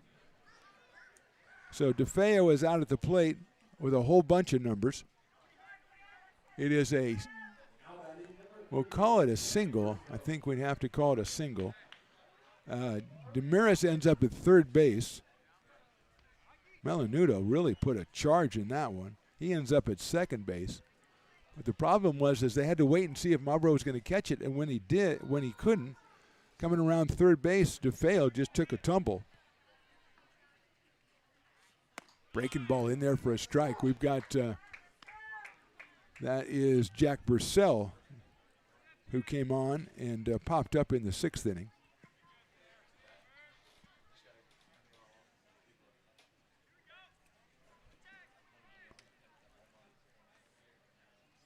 And he's in the dirt. Nice stop by Belding. And Belding just went on down and had 2 guys on third. One guy stayed. The other guy took back towards second where there already was a guy. So it was going to get crowded somewhere. And then the runner at third said, I'm going to try to sneak home while nobody's looking. And everybody was looking. And he was out by a considerable distance.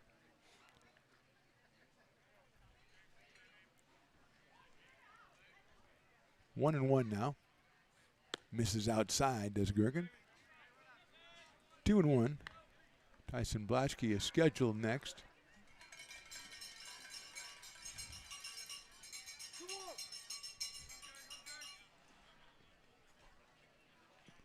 Purcell out of Bard College, which reminds me, I don't know if I mentioned this already, that the guy in the chat was right. He's just said that they mentioned Zephyrus. There's a strike. They mentioned Zephyrus in the Canterbury Tales. Obviously, he's the Greek god, but they just mentioned him in the Tales. So he's getting a lot of pub from Geoffrey Chaucer, who is a fine scribe in his own right. 2-2 now on Purcell.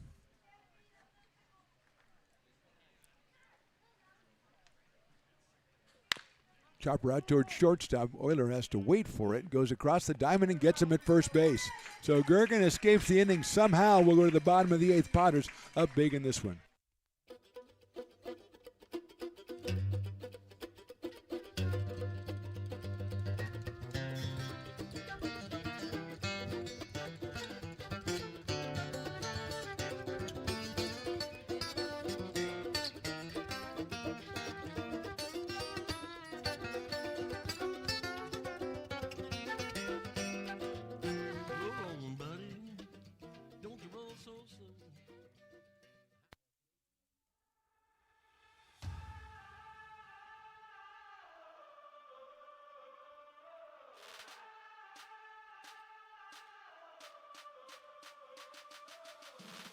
You are Laborers Rising.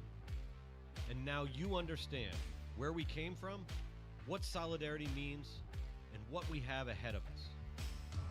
No one's going to defend us but us. No one's going to help construction workers except us.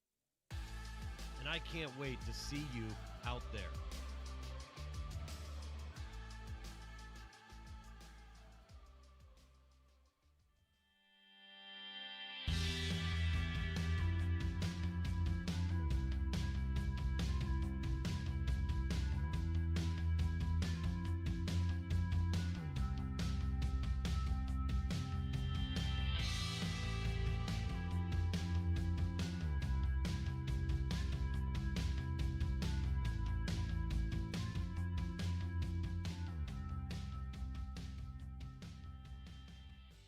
Lincoln Potters Baseball. Placer County's best kept secret is back for another exciting summer at historic McBean Stadiums. Loaded with fun for the whole family, local beer, wine, and eats. Fireworks, giveaways, theme nights, kids zone, and more.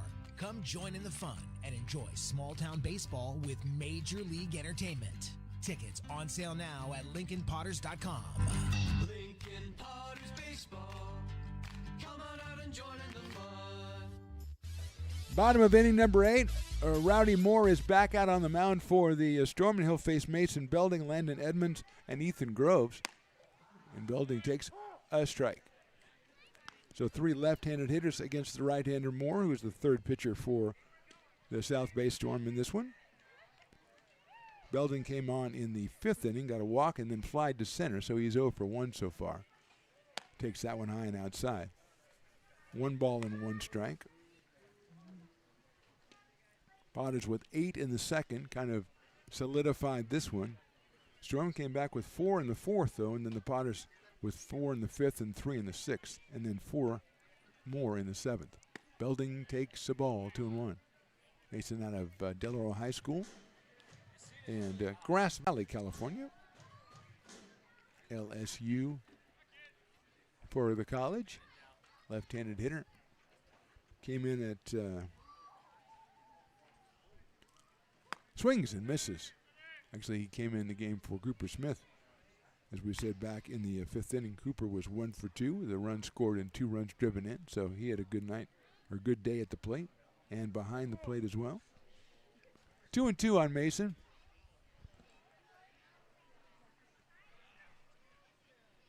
Potters look to have a left-hander in the pen. It's Nico O'Rourke out there. Belding hits it high in the air to center field. That's Tavares out there. Makes the catch in left center.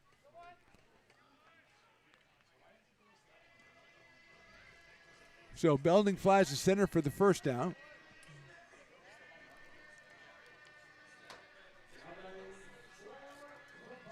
That brings up Landon Edmonds.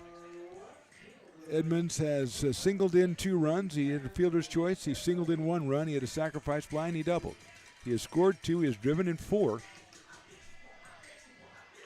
And he has 3 hits on the day.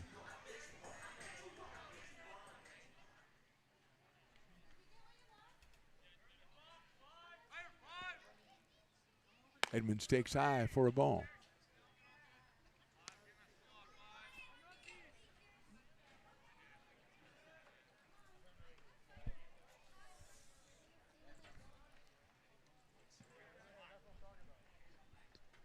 One-0 pitch to Landon. Takes outside. Came in at 2 for 6 with 4 runs batted in. He's driven another 4 today and picked up another 3 hits. That'll help the average a little bit.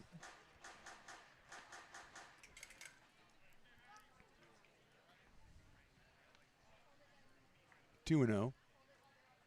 3 and 0.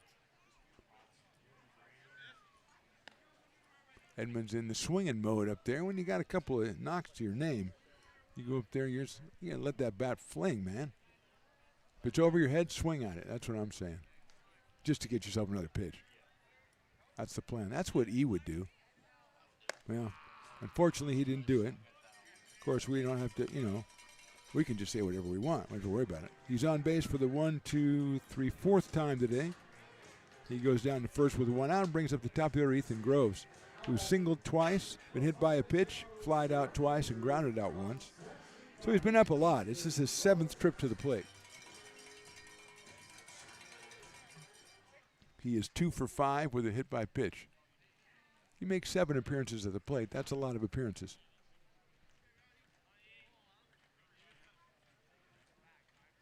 He hit that one well to right center field, and there's nobody there. Against the fence, Edmonds is moving. He'll come around third. I'm not going to say anything, but he'll score. Groves going for third, the throw, and he is in, standing up, an RBI triple for Ethan Groves. So that's 3 hits for Groves and 3 runs batted in. He's over at third with Brady Dobson coming to the plate.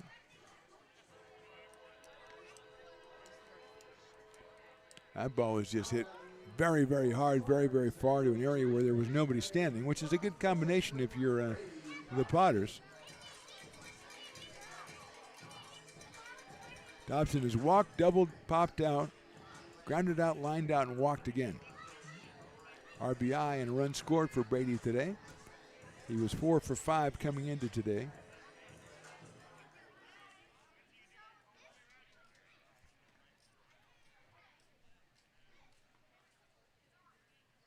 It's a ground ball down the first baseline. That's a fair ball. It's a nice play down there. And step on the bag. I give credit to the, I don't think that's Moretti. I think that is number 13. That's, DeFeo over at first base. So DeFeo has moved over to first, and he makes a nice play. RBI ground out, though, by Dobson. As he scores Ethan Groves. Potters score. So here's Quincy Marlboro, 2 outs, nobody on.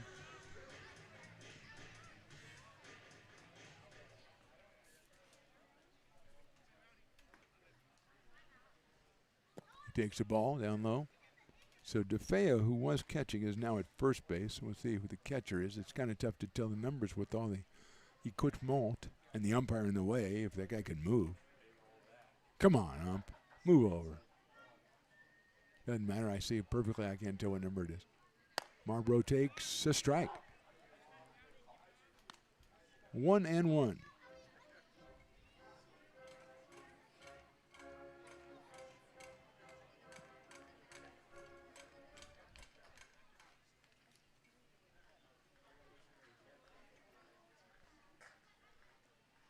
That's outside.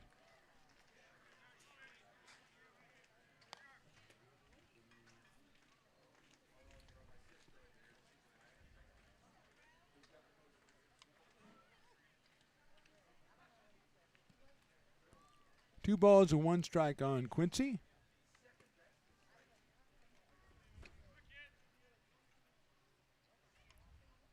Swings and misses an off-speed pitch.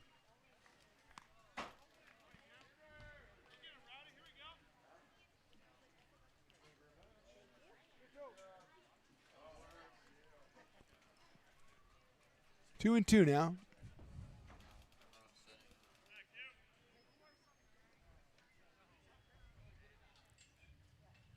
Swings and misses. He got him on strikes. So that's the end of the 8th. We go to the 9th inning. Potters 23, Storm 4.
Potters fans want to keep restoring and renovating historic McBean Stadium? Now you can become a member of Friends of McBean. Annual membership start at $50. Become a member now at friendsofmcbean.org. When it comes to your home's maintenance and repairs, Jeffers Resource Group has you covered. Our handyman services offer a comprehensive range of expertise, from minor carpentry to drywall, electrical and flooring for property managers, landlords, and renters alike. We ensure that every job is completed to the highest standards, so you can have peace of mind. Contact us today to discover how Jeffers Resource Group can help keep your home in top shape.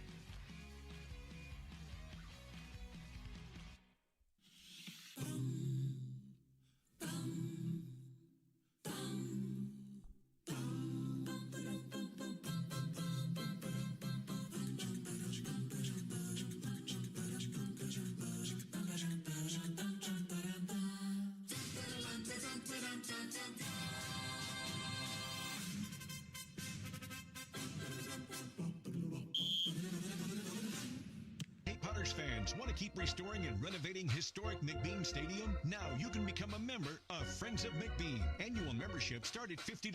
Become a member now at friendsofmcbean.org. Top of inning number 9, Nico O'Rourke comes on. He is the 5th Potters pitcher. So Jacob Gergen went 1 inning, gave up 2 hits, 1 walk, 1 strikeout, no runs. Potters' bullpen has gone now 4 innings. They've given up just 2 hits, no runs. They've struck out 5 and walked 3. And here's O'Rourke. Looks like Nicholas Weisenmeyer will be the hitter, batting for Blaschke. Fouls one off. So Weisenmeyer comes on to hit for Tyson Blaschke, who was 0 for 3 while he was in there. Weisenmeyer out of Diablo Valley College in Oakley, California. O'Rourke throws inside for a ball. Nico out of Pleasant Hill, California. No college decision as of yet. He's been throwing the ball very well so far early in the summer.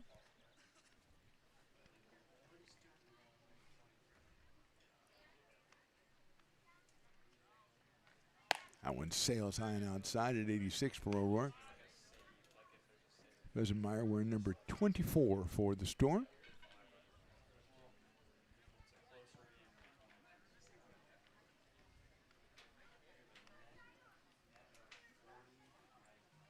That's sliced out of play.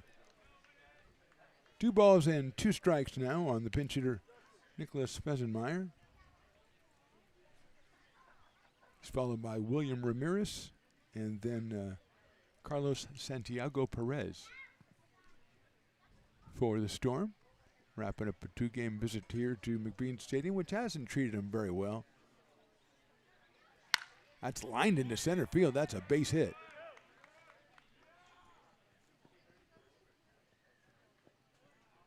That is the 7th hit for the Storm. Weisenmeyer drills one to center field. And that'll bring up William Ramirez, who came on in the 5th inning and flied to right in the 7th. So he is 0 for 1 so far. He Nicholas Yang was the starter at third. He walked, struck out, and grounded out. So here's Ramirez. William out of Brentwood, California, not committed to a college as of yet. Sails outside from Nico O'Rourke. 1 ball and no strikes. No post game today. We'll just do a quick recap as we get out of here, getting ready for a couple days off for the Potters. And Big E's got to get ready for his graduation on Wednesday, so he needs some extra time. Fouled out of play by Ramirez.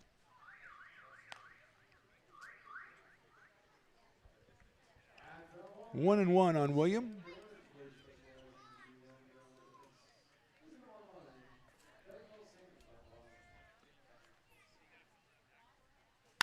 That's drilled out to right field.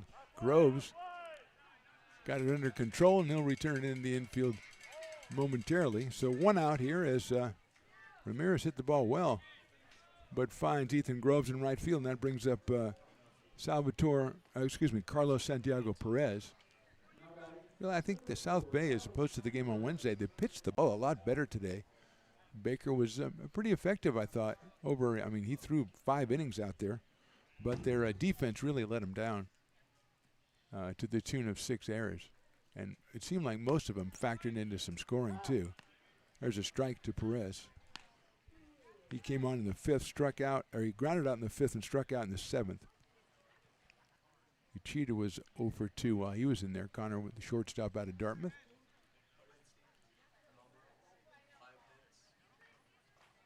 That's hit down the first baseline. Nice play at first by Dobson. Then he throws the ball into left field, but I don't think it's going to bother anybody because the runner was going to get there anyway.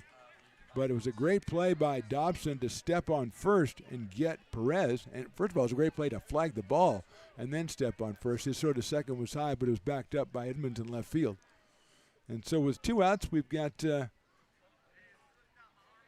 Evan Tavares is the last hitter, hopefully, for the Potter fans as Tavares steps in here. He came on in the 7th and flied to center. Hit the ball pretty well as I recall, but he is 0 for 1. Nolan Houlihan started out in center. He was also 0 for 1 with a couple of walks and did score a run. Tavares hits that one up in the air toward Ethan Groves in right field, and that should do it. O'Rourke comes in and shuts it down.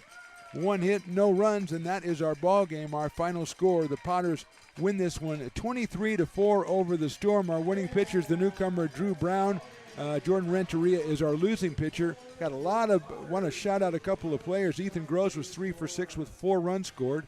We also had 2 hits and a home run for Aiden Diome and 4 RBIs. Want to mention Landon Edmonds in the 9th spot, 3 for 4, 3 runs scored, 4 runs driven in. But our player of the game is out of the number 3 spot, the center fielder. 5 hits, 2 runs scored, and 2 runs batted in for Quincy Marlborough. So Quincy is our player of the game. Reminder, we're back here on Wednesday at 6:35 against the Concord Zephyrs. And that's it for us. Mark the Phantom Low and the Big E. And Luke Statwalker was a big help today as well. Thanks to everybody for watching. We will see you next time.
keep them separated.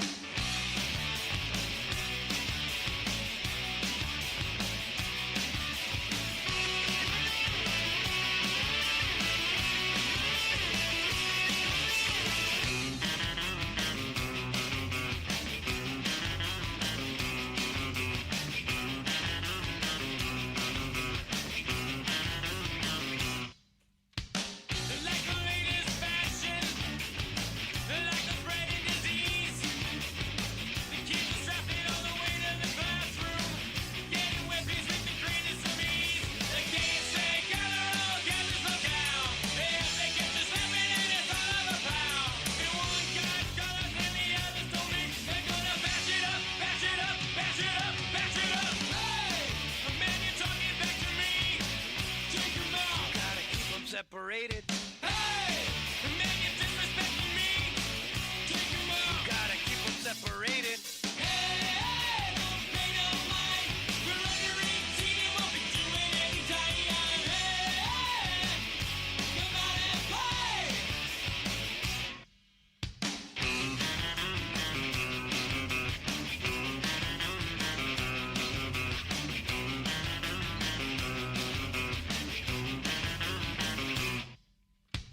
By the time you hear the siren, it's already too late.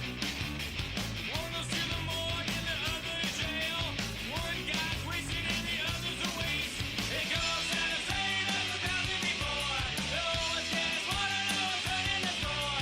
And never-ending spree of death and violence and hate. It's gonna tie your old rope, tie your old rope, tie your old. Hey, man, you're disrespecting me.